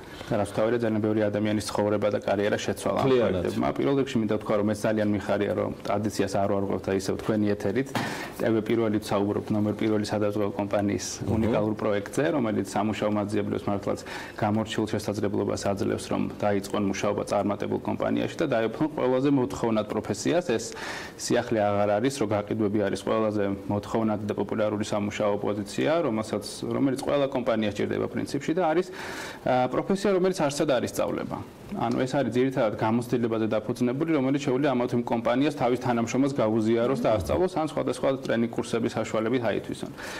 სწორედ ამიტომ ჩვენ გადავწყვეტთ 3 წლის წინ უკვე 2016 წელს, რომ დაგვეწყო ეს მასშტაბური დასაქმების კამპანია, რომლის ფარგლებში ადამიანებს შევთავაზებთ არა მხოლოდ დასაქმებას, არამედ ამ ახალი პროფესიის შეძენასაც და გამორჩეული და უნიკალური იმითიც არის ეს პროექტი, რომ ჩვენ თავაზობთ კანდიდატებს 6-თვიანი მოსამზადებელ პროგრამას, რომელიც პირველივე დღიდან არის ანაზღაურებადი და რომლის ბოლოსაც ადამიანებს დამოუკიდებლად შეუძლიათ განახორციელონ საქმიანობა გაყიდვების სფეროში.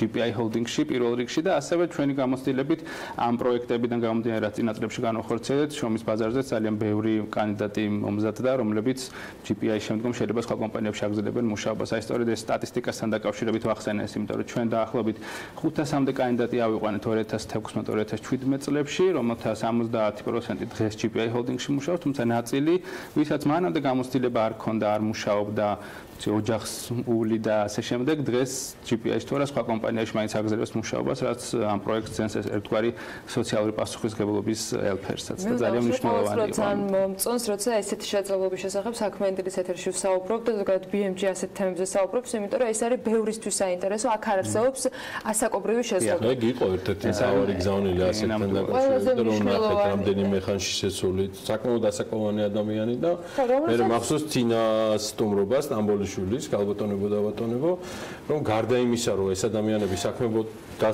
დასაქმდებოდნენ, თავარი რაზეც ახლა ვახო საუბრობს, არის საუბარი, რომ ეს ადამიანები, რომლებიც მართლა უკვე ასაკში არიან, საოცარი ენთუზიაზმით არიან, გადამზადდნენ, შეისწავლონ ახალი პროფესიები და ეს უფრო დიდი აღმოჩენა იყო ჩემთვის, რაც წლების განმავლობაში როცა არ გაქვს სამუშაო გამოცდილება, ხშირ შემთხვევაში ნებისმიერ სამსახურში რეალობა არის ესეთი, რომ ყველა ითხოვს რაღაცა გამოცდილებას და წლების განმავლობაში განსაკუთრებით დიასახლისების სტატისტიკა იყო, რომლებიც არ მუშაობდნენ და შემდეგ ეძლევა შესაძლებლობა.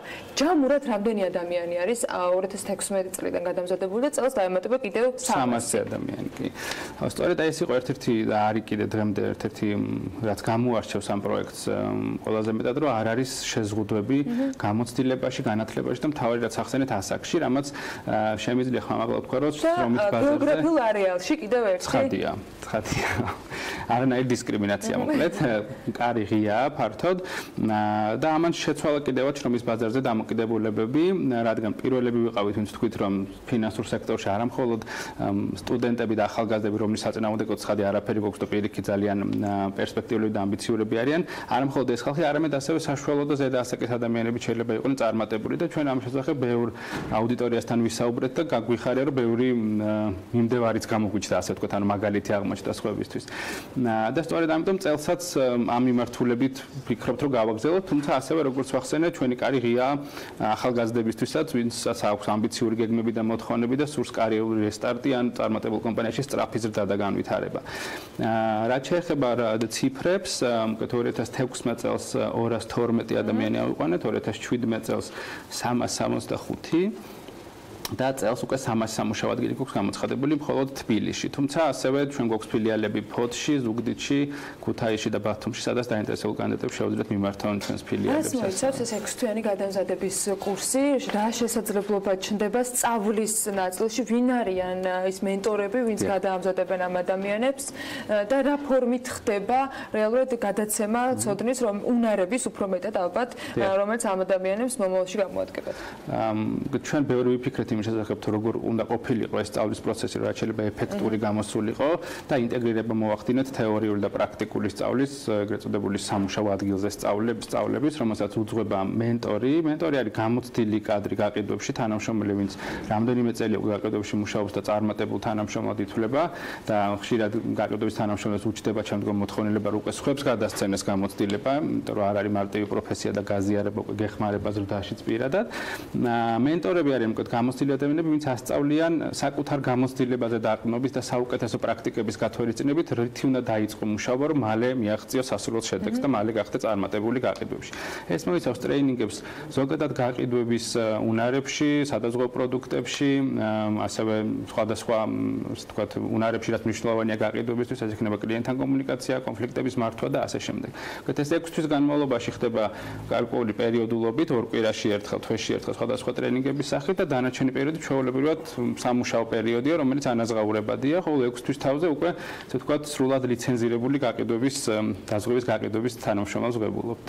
თუ გვაქვს დაახლოებით სტატისტიკა, შეგვიძლია არც გახსოვთ, ჯამში რა პაკეტი შექმნეს ამ ადამიანებმა კომპანიისათვის ამ წლების განმავლობაში, ან საშუალოდ დაახლოებით რა სამუშაოს წევენ ისინი? ძალიან მნიშვნელოვანს პირველივე წლებში საუბარი გვაქვს მილიონობით მოზიდულ სადაზღვევო პრემიაზე, არა 1 და 2 მილიონზე და ცხადია ეს წლიდან წლამდე მზარდია, ამიტომ ეს პროექტი წარმატებული აღმოჩნდა კომპანიისთვისაც და ამიტომაც ჩვენ გადავწყვეტთ, რომ კიდევ ერთხელ განგვეხორციელებინა ეს პროექტი, სადაზღვევო ბაზარი იზრდება მოგეხსენებათ, დამატების შესაძლებლობები არის, რაც დამატებით სიმძლავრეებს მოითხოვს კომპანიისთვის. ანუ ჩვენ ფაქტობრივად წინა წლებში დავწუნდით, რომ ეს არის სწორი არხი, სწორი საშუალება, რომლითაც საშუალებას აძლევ ერთის მხრივ სამუშაოს მაძლევს და მეორეს მხრივ კომპანიაც მალევე იღებს სარგებელს აქედან ინვესტიციიდან. კარგი, ჩვენ ვიქნებით ამ ფორუმზე ტრადიციულად ძალიან აქტიურად წარმოდგენილი და ერთგვარად დაანონსება, მოდი ჩავთვალოთ რაღაცა კონტენტიზერები.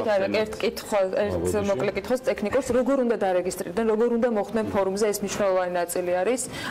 ონლაინ ხდება თუ ადგილზე მისვლის შემთხვევაში? ფორუმზე დარეგისტრირება არ არის აუცილებელი, თუმცა ჩვენ გვაქვს ვებ პორტალი და GPI-ის Facebook გვერდზე ან Jobs Forum-ზე შეუძლიათ შევიდნენ დაინტერესებულ პირებს და ნახონ უფრო მეტი ინფორმაცია, თუმცა დარეგისტრირება არ არის აუცილებელი. მთავარია ეს ადამიანები მოვიდნენ 22 და 23 თებერვალს დასაქმების ფორუმზე რუსთაველის 27 ნომერში თანამედროვე ხელოვნების მუზეუმში, სადაც მათ დახვდებათ GPI Holding-ის თანამშრომლები და უშუალოდ შეძლებენ გასაუბრებით, გაიგონ რა ვაკანსია, რა პირობებია და რამდენად შეიძლება საკუთარი თავი დაინახონ ამ სამუშაო პოზიციაზე.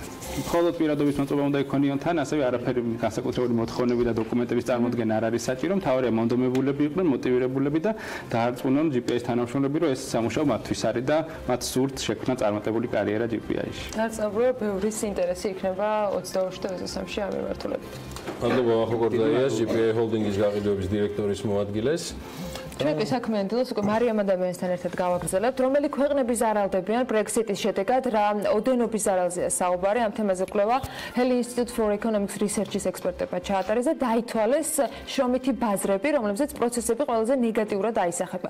როგორია Brexit-ის ეფექტი და საშუალოდ რამდენი სამუშაო ადგილი დაიკარგა. ამ კვლევის შედეგებს სწორედ მარიამი გაგვეცნობს ახლა პირდაპირ ეთერში. მარიამ, დილა მშვიდობის. დილა მშვიდობის, ანა, ბოლო პერიოდში იზრდება შანსი იმის, რომ ევროკავშირმა და ბრიტანეთმა 29 მარტს Brexit-ის შეთანხმებას ვერ მიაღწიონ. ეს ფაქტი კი ყველაზე ნეგატიურად ცხადია შრომის ბაზარზე აისახება და შეაფერხებს არა მხოლოდ დიდ ბრიტანეთს, არამედ ევროკავშირსაც. Brexit-ის ეფექტის შესაფასებლად ექსპერტებმა 43 ქვეყანაში 56 ინდუსტრიული სექტორი გაანალიზეს და დაითვალეს თუ რა შედეგს მივიღებთ თუ ევროკავშირიდან ბრიტანეთში ექსპორტი 25%-ით შემცირდება. კვლევის შედეგად გამოიკვეთა, რომ ევროკავშირში ყველაზე მძლავრი ეკონომიკის მქონე ქვეყანამ გერმანიამ, რომელიც დიდ ბრიტანეთის ნომერ პირველი სავაჭრო პარტნიორია ევროპაში, შესაძლოა 103,000 სამუშაო ადგილი დაკარგოს. ინდუსტრიულად განვითარებული ქვეყანა, რომლის მრეწველობის ძირითადი დარგებია მანქანათმშენებლობა, ელექტროტექნიკური, ქიმიური, ავტომობილებისა და გემების წარმოება და ქვეყანა, რომელიც მზა პროდუქციით ამარაგებს მსოფლიოს უმეტეს ბაზრებს, რისკის ქვეშ დგას. მსგავსად გერმანიისა Brexit-ის შედეგად იზარალებს ამერიკის შეერთებული შტატებიც მსოფლიოში ნომერ პირველი ეკონომიკის მქონე ქვეყანაში 15,900 სამუშაო ადგილის დაკარგვაზეა საუბარი. თუმცა, უფრო კონკრეტულად რომელი ქვეყნები იზარალებენ Brexit-ის შედეგად და რა ოდენობის ზარალზეა საუბარი, დეტალები ვნახოთ ჩვენს სიუჟეტში.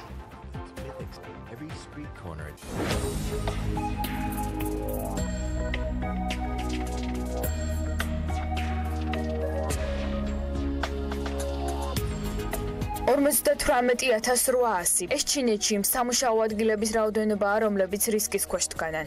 ამერიკის შეერთებული შტატების შემდეგ მსოფლიოში რიგით მეორე ეკონომიკის მქონე ქვეყანას Brexit-ი მნიშვნელოვნად დააზარალებს. ეს ის ქვეყანაა, რომელიც ფლობს ნავთობის, გოგირდის, სპილენძისა და სხვადასხვა სახის მარილების უდიდეს მარაგს, სადაც მოიპოვება თითქმის ყველა სახის სასარგებლო წიაღისეული, რომელიც მდიდარია ენერგეტიკული რესურსებით და ქვეყანა, რომელიც პირველია ჰიდრორესურსების მარაგით. Brexit-ის შედეგებს ითვლიან საფრანგეთშიც, სადაც 59,800 სამუშაო ადგილია რისკის ქვეშ. საფრანგეთი გერმანიის შემდეგ ევროკავშირში ეკონომიკური მაჩვენებლით მეორე ქვეყანაა და მსოფლიო ქვეყნების ათეულშიც სტაბილურად სახელდება. ეკონომიკის მამოძრავებელი ძალა კი მომსახურების სექტორშია გადანაწილებული, სადაც ეკონომიკურად აქტიური მოსახლეობის 76.7% იყრის თავს. ხოლო მის სავაჭრო პარტნიორებს შორის ისეთი ქვეყნების სახელდება, როგორებიც არის გერმანია, ბელგია, იტალია, ესპანეთი, დიდი ბრიტანეთი და ნიდერლანდები. 46,500 ადამიანი დაკარგავს სამუშაო ადგილს Brexit-ის შედეგად პოლონეთშიც. მაღალშემოსავლიანი ეკონომიკის მქონე ქვეყანა ევროპის მასშტაბით სიდიდით მე-6-ია და საშუალო წლიური 6%-იანი ეკონომიკური ზრდით ცენტრალურ ევროპაში ყველაზე სწრაფად მზარდიც. დღეს ქვეყანა გარკვეულ ეკონომიკურ სირთულეებს განიცდის, მათ შორის ჯანდაცვის, განათლებისა და საპენსიო სისტემის მიმართულებებით. სავაჭრო პარტნიორი ქვეყნები კი გერმანია, საფრანგეთი, რუსეთი, ჩინეთი და ჩეხეთია. ვერც იტალია გადაიტანს Brexit-ს უმტკივნეულოდ, რადგან სავარაუდო რიცხვი დაკარგული სამუშაო ადგილების 46,200-ს უტოლდება. ქვეყანა, რომელიც ევროკავშირის რიგით მესამე ქვეყანაა ძლიერი სახელმწიფო სექტორით და რომლის ძირითადი პოტენციალი თავს სამრეწველო სამკუთხედში მილანი, ტურინი, გენუაში იყრის. ზარალი კი ვერც ინდოეთს ასწდება. ქვეყანა, რომელშიც განვითარებულია აგრომრეწველობა და რომელსაც ბევრი პრობლემის მიუხედავად ბოლო წლებში ეკონომიკაში დიდი გამოწვევები აქვს, 33,300 სამუშაო ადგილს დაკარგავს.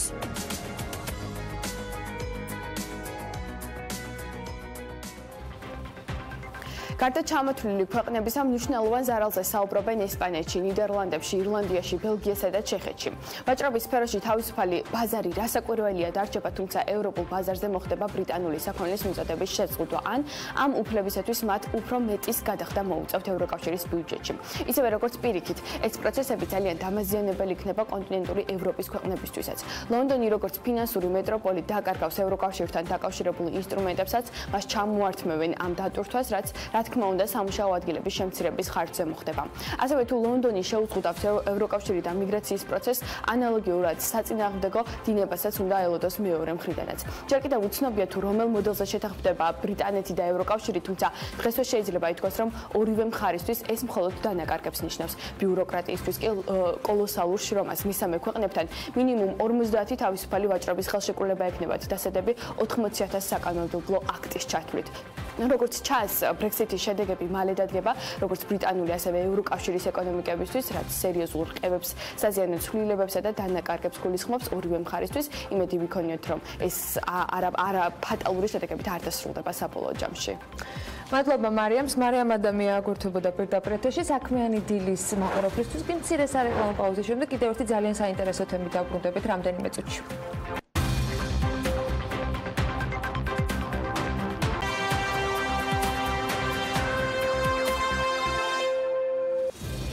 გასული კვირის მიწურულს ეროვნული ბანკის მოთხოვნამ, რომელიც თიბისი ბანკს გადაუგზავნდა, რომელთაც მამუკა ხაზარაძისთვის და პატრი ჯაფარიძისთვის უფლებამოსილების შეწყვეტა ითხოვა, ნახევარი წლის წინ დაწყებული გამოძიება, რომლის შესახებაც ფართო საზოგადოებამ იანვარში შეიტყო, აქტუალურ განსახილველ თემად კიდევ ერთხელ აქცია. რა თქმა უნდა, რთულია ეს იყოს ბოლო ეტაპი, ან თუნდაც იმის თქმა, მე რამდენია საქმეში, რომელიც 10 წლიანი დაძველების ტრანზაქციას უკავშირდება, მაგრამ ფაქტია, რომ საქმე სულ უფრო მეტად ხურდება და ის აისახება ძალიან ბევრ მიმართულებაზე. თიბისი ჯგუფის მიმდინარე პროექტებზე მომავალზე, რომელიც კვალს ქვეყნის ეკონომიკაზეც აუცილებლად დაატყობს. კონკრეტულ რიცხვებში ასახვა ლონდონის საფონდო ბირჟაზე ბანკის აქციების გაუფასურების ამ დრომდე გაგრძელებულ ტენდენციაზეც ადვილად სანახავია. დილამშვიდობის, როგორც მიხვდით, მე შემოვერდი საქმიან დილას. რთულია იმის თქმა, რა შედეგებამდე მივალთ, მაგრამ ცალსახად მძიმეა პროცესი და შედეგიც არ იქნება მარტივი არავისთვის. ეროვნული ბანკის მიმართვის საპასუხო თიბისი ბანკის იურისტებმა სასამართლოს კობაგონეტაძის ბრძანების გასაუქმებლად უკვე მიმართეს. თიბისი ბანკი აგრძელებს დავას და არ ეთანხმება ეროვნული ბანკის პოზიციას, რომ 2007-2008 წლების ტრანზაქციები თიბისი ბანკმა მოახდინა ინტერესთა კონფლიქტის მარეგულირებელი კანონმდებლობის დარღვევა. ნათქვამია თიბისი ბანკის მიერ გავრცელებულ განცხადებაში.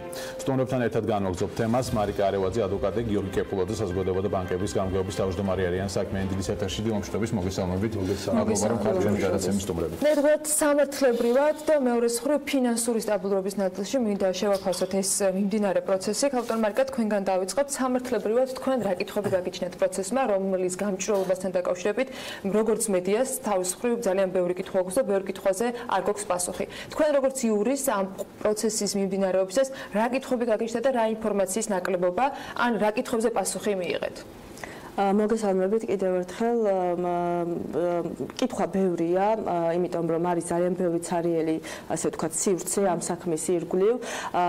დავიწყოთ იქიდან, რომ როდესაც კონკრეტულ სუბიექტს, ამ შემთხვევაში ბანკს, თიბისი ბანკს ედავებიან 2008 წლის ტრანზაქციაზე, პირველი კითხვა რაც ჩნდება არის ის, რატომ 2019 წელს ეს დავა და არა 2008 წლიდან ნებისმიერ მომდევნო წელს.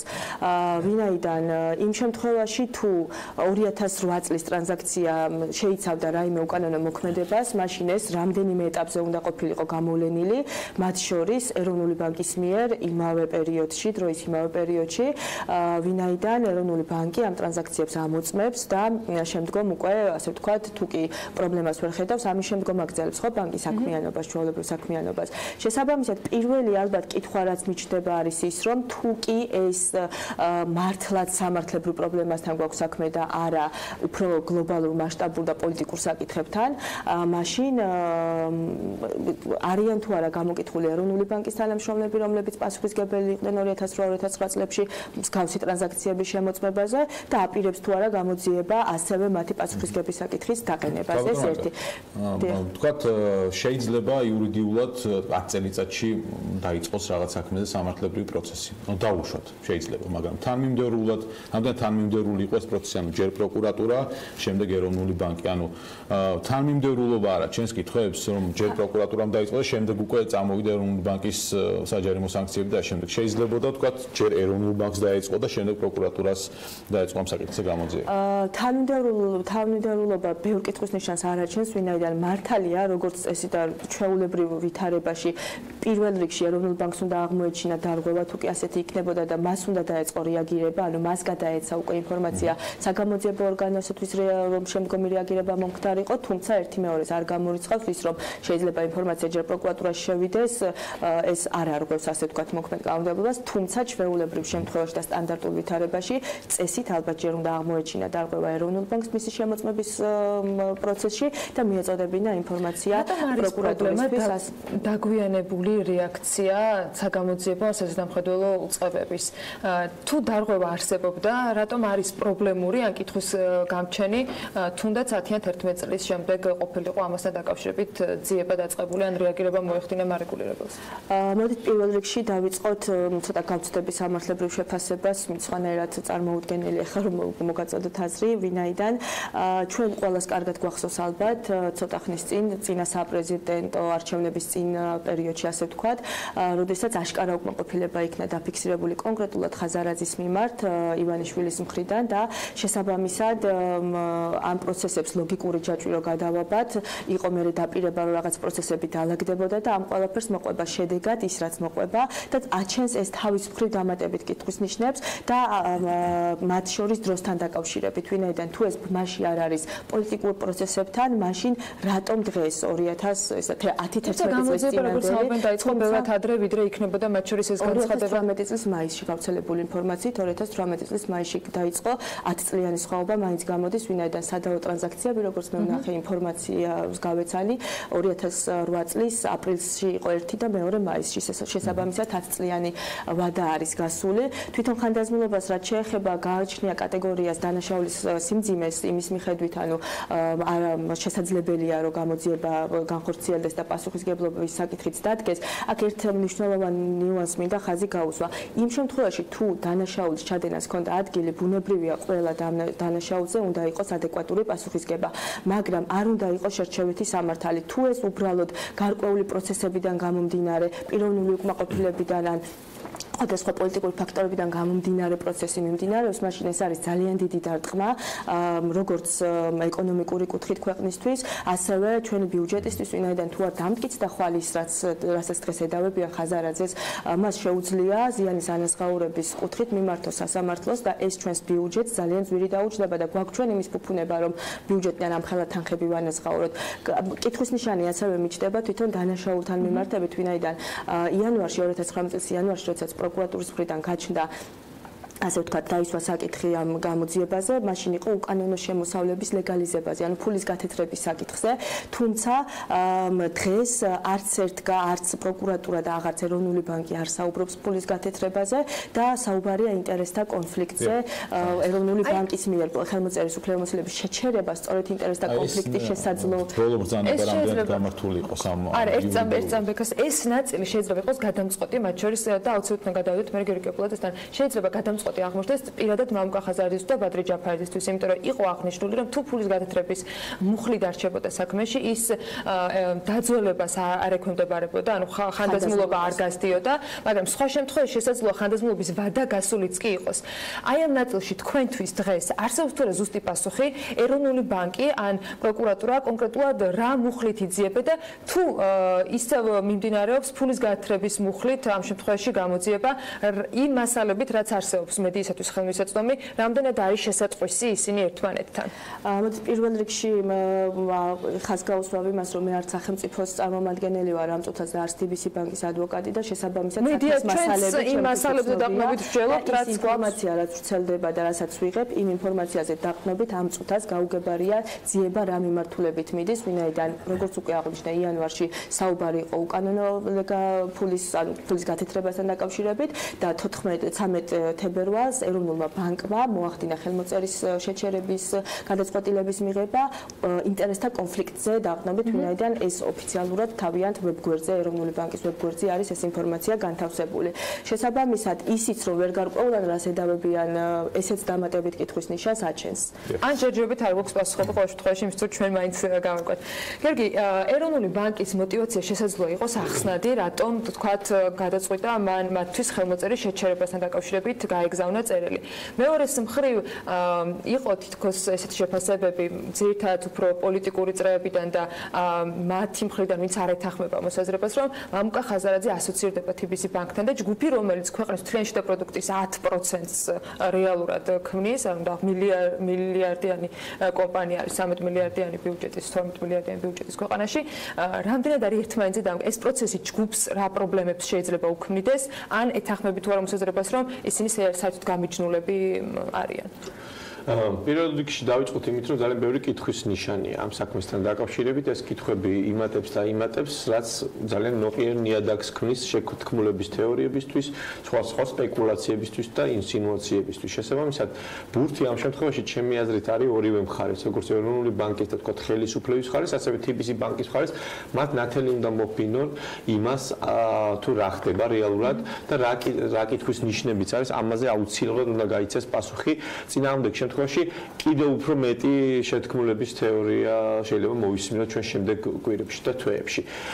და ალბათ არავის თქვათ არავის ეჭვი არ ეპარება, რომ ეს არის საკმაოდ მაღალ დონეზე გადაწყვეტილი თემა და ეს არ წყდება მხოლოდ რაღაცა თქვათ პროკურატურის დონეზე. ეს კითხვის ნიშნები აუცილებლად უნდა ამოიწუროს. რაც შეეხება მამუკა ხაზარაძის კავშირს თიბისისთან, ხა მამუკა ხაზარაძისთვის თიბისი ალბათ ჩვეულებრივი ბიზნესი და ბანკი არ არის, ფაქტობრივად მისი შვილობილია, რომელსაც 27 წელია დააფუძნა და მართავს და მათი გაყოფა როგორც ფინანსურად, ასე მორალურად ძალიან რთულია, რაც საზოგადოების საკითხი, რომელიც ბანკისთვის ძალიან მნიშვნელოვანია. არც ერთი სხვა ბანკი ასე არ არის დაკავშირებული თავის სამეთვალყურეო საბჭოს თავმჯდომარესთან და მის მოადგილესთან. მამუკა ხაზარაძე და თიბისი არის განუყოფელი საზოგადოების აღქმაშიც, ფინანსურადაც, აქციონერობის თვალსაზრისითაც და თანამდებობრივადაც. შესაბამისად, ეს რა თქმა უნდა ძალიან დიდ ზიანს მიაყენებს თიბისი ჯგუფს და თიბისი ბანკს. ჩვენ ნახეთ, რომ ლონდონის ბირჟაზე უკვე დაეცა მისი აქციების ფასი დაახლოებით 50 მილიონიანი ზარალი იყო ერთი კვირის განმავლობაში, რაც არ არის მცირე თანხა, ეს უკვე საკმაოდ მტკივნეულია ნებისმიერი ფინანსური ჯგუფისთვის.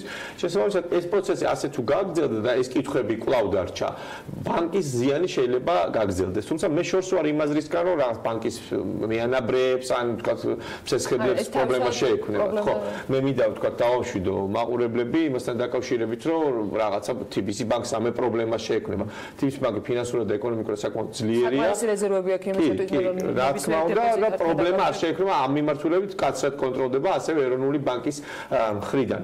თუმცა ეს ბანკი არის ნდობაზე დაფუძნებული ბიზნესი, რეპუტაციული ბიზნესია და ეს რეპუტაციის დარღვევა, რაც მამუკა ხაზარაძეს მე გაგახსენებთ ასავალ-დასავალის წინააღმდეგ მის кейს, მან ფაქტობრივად თავისი საქმიანი რეპუტაციის და რაღაც მორალური ზიანისთვის უჩივლა პრესის საშუალებას, გაზეთს და ასეთი საქმეების მოგება მე მგონი ყველაზე მეტად ჭირს. მარიკა დამეთანხმება ადვოკატია, რომ ასეთი საქმეები მედიის წინააღმდეგ, ხო, ძალიან პრეცედენტული და მან ლამის ყველა ინსტანციაში მოიგო ეს საქმე და ასავალ-დასავალს რაღაც დაიკისრა. ანუ წარმოიდგინეთ, რომ მან გაზეთს არაპატია მისი პროფესიული რეპუტაციის შელახვა.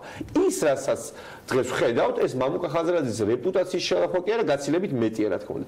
შესაბამისად, მე ცოტა მიკვირს მისგან ის, თქვა, სიჩუმეს დავარქმევდი, ნუ მის ერთ Facebook post თუ არ ჩავთვლით, მე ვითხოვ თიბისი ბანკისგან მედგამჭვირვალობას და რა თქმა უნდა, ვითხოვ მედგამჭვირვალობას ეროვნული ბანკისგანაც, რათა ეს კითხვის ნიშნები არ დარჩეს, ზუსტად განგვიმარტონ რა შეა საქმე, რატომ მიიღეს ასეთი მკაცრი სანქცია თიბისი ბანკის წინააღმდეგ და ასე იყო, თქვა, ლოკალური, ხო, რაც ვახსენეთ, ეს არის საერთაშორისო მასშტაბის თუ რეპუტაციაზე ვსაუბრობთ. საბოლოოდ ჯერ ისე კითხვების დასმის რეჟიმია, ხო, ყველა საზოგადოება ითხოვს კითხვებზე პასუხს და ეს საქმე ესე გრძელდება, ჯერ არ არის პასუხები. მიღწევები, მაგრამ აი ამ პროცესში, არ ვიცი, პოლიტიკურად თუ ფინანსურად შეიძლება შეფასება, ვინ შეიძლება რომ დარჩეს მოგებული, ანუ როდესაც აი ეს საქმე მიმდინარეობს, ვინ იგებს ამ პროცესში?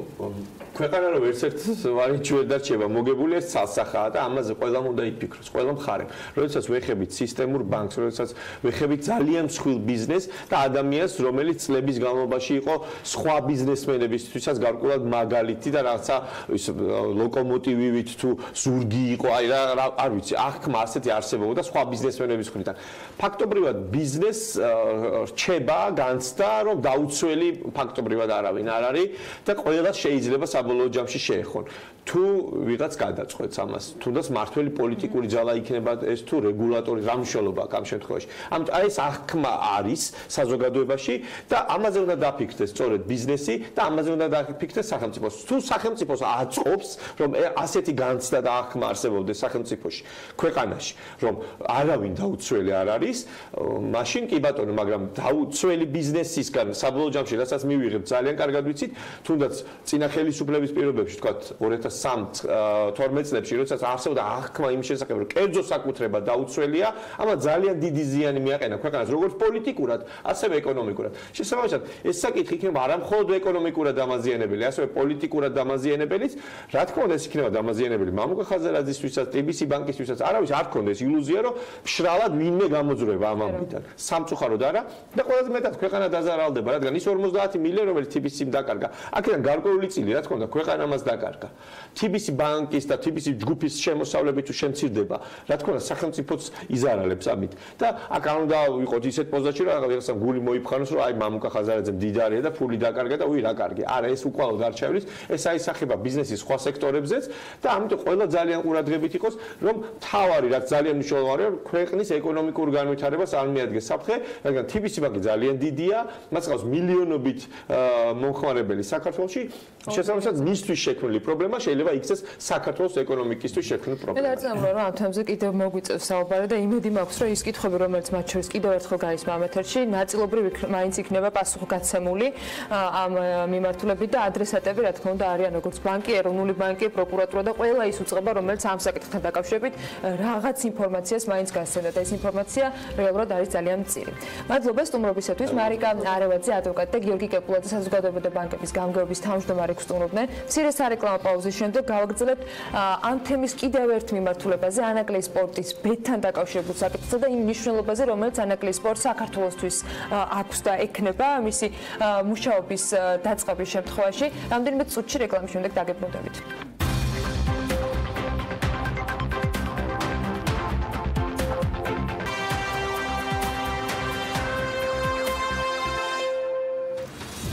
თიბისი ბანკის თემა ანაკლიის სპორტს რომ დაუკავშირდებოდა რთული გამოსაცნობი არ ყოფილა, მიუხედავად იმისა, რომ პრემიერი მატჩის კავშირს უარყოფს და მამუკა ბახტაძე გერმანიდან გვითვლის, რომ სპეკულაციები შეწყდეს და მისივე თქმით ღრმაწყლოვანი პორტი საქართველოს აუცილებლად ექნება. ამ კომენტარის შემდეგ ალბათ ბევრი კითხვის დაბრუნება შეიძლებოდა პრემიერთან, მაგრამ კომენტარად გვაქვს ის, რაც გვაქვს და ისიც ფაქტია, რომ მამუკა ხაზარაძის და ბადრი ჯაფარიძის წინააღმდეგ დაწყებულმა გამოძიებამ ანაკლიის სპორტის მშენებლობის მიმართ ეჭვებიც გააჩინა. თავად მამუკა ხაზარაძეც ამბობს, რომ მის წინააღმდეგ გამოძიება, რომელიც 10-11 წლის წინანდელ საქმეს უკავშირდება, სწორედ ანაკლიის სპორტის მშენებლობის შეფერხებას ემსახურება. ამჯერად გამოძიებას უბრალოდ უნდა შევეშვათ და მაინც სპორტის აშენების მნიშვნელობაზე გვინდა რომ აქცენტი გავაკეთოთ საქმიანი დილის ეთერში. რამდენიმე დღის წინ ეკონომისტმა დაწერა სტატია ანაკლიის სპორტთან დაკავშირებით, რომელიც კარნეგის ევროპული ინსტიტუტის ანალიტიკოსის თომას დევაალის მოსაზრებით მთავრდება თავისუფალი სავაჭრო შეთანხმება ჩინეთთან და ევროკავშირთან. და ასევე ახალი ღრმაწყლოვანი პორტი აძლევს საქართველოს შესაძლებლობას შეცვალოს ევროკავშირის წევრი ქვეყნების დამოკიდებულება მის მიმართ და თავი დააღწიოს წარსულის პოსტსაბჭოთა მემკვიდრეობას. ეს თომას დევაალის სიტყვებია, რომელიც როგორც გითხარით, ეკონომისტმა გამოაქვეყნა. სწორედ ამ მიმართულებით ვისაუბრებ თავად ანაკლიის სპორტის მნიშვნელობაზე, მის საჭიროებაზე და შესაძლებლობაზე, რომელიც ამ სპორტის ამოქმედების შემთხვევაში ქვეყანას გაუჩნდება. ჩვენ სტუმრებთან ერთად თორნიკე შურღულაია, პროფესორი, ამერიკათმცოდნე და თომას ჯეფერსონის კვლევის ცენტრის დამფუძნებელი და ზვია დაძინბაია, საერთაშორისო უსაფრთხოების სპეციალისტი ნატოს თავდაცვის კოლეჯის ყოფილი მკვლევარი გვერდებია საქმე. ენერგეტიკის სექტორში. მოგესალმებით, მადლობა რომ ხართ ჩვენთან ერთად. უნდა ვაღიაროთ, რომ თქვენი კომენტარი რამდენიმე წლის წინანდელ ერთ-ერთ ონლაინ გამოცემაზე ამოვიკითხოთ, რომელიც სწორედ პორტის მნიშვნელობას შეეხებოდა და დღეს მინდა ყოველგვარი გამოძიების პოლიტიკური კონტექსტის და ასე შემდეგ გარეშე ვისაუბროთ თავად ამ პორტთან დაკავშირებულ პერსპექტივაზე, რომელიც საქართველოს გაუჩენს ახალ შესაძლებლობას.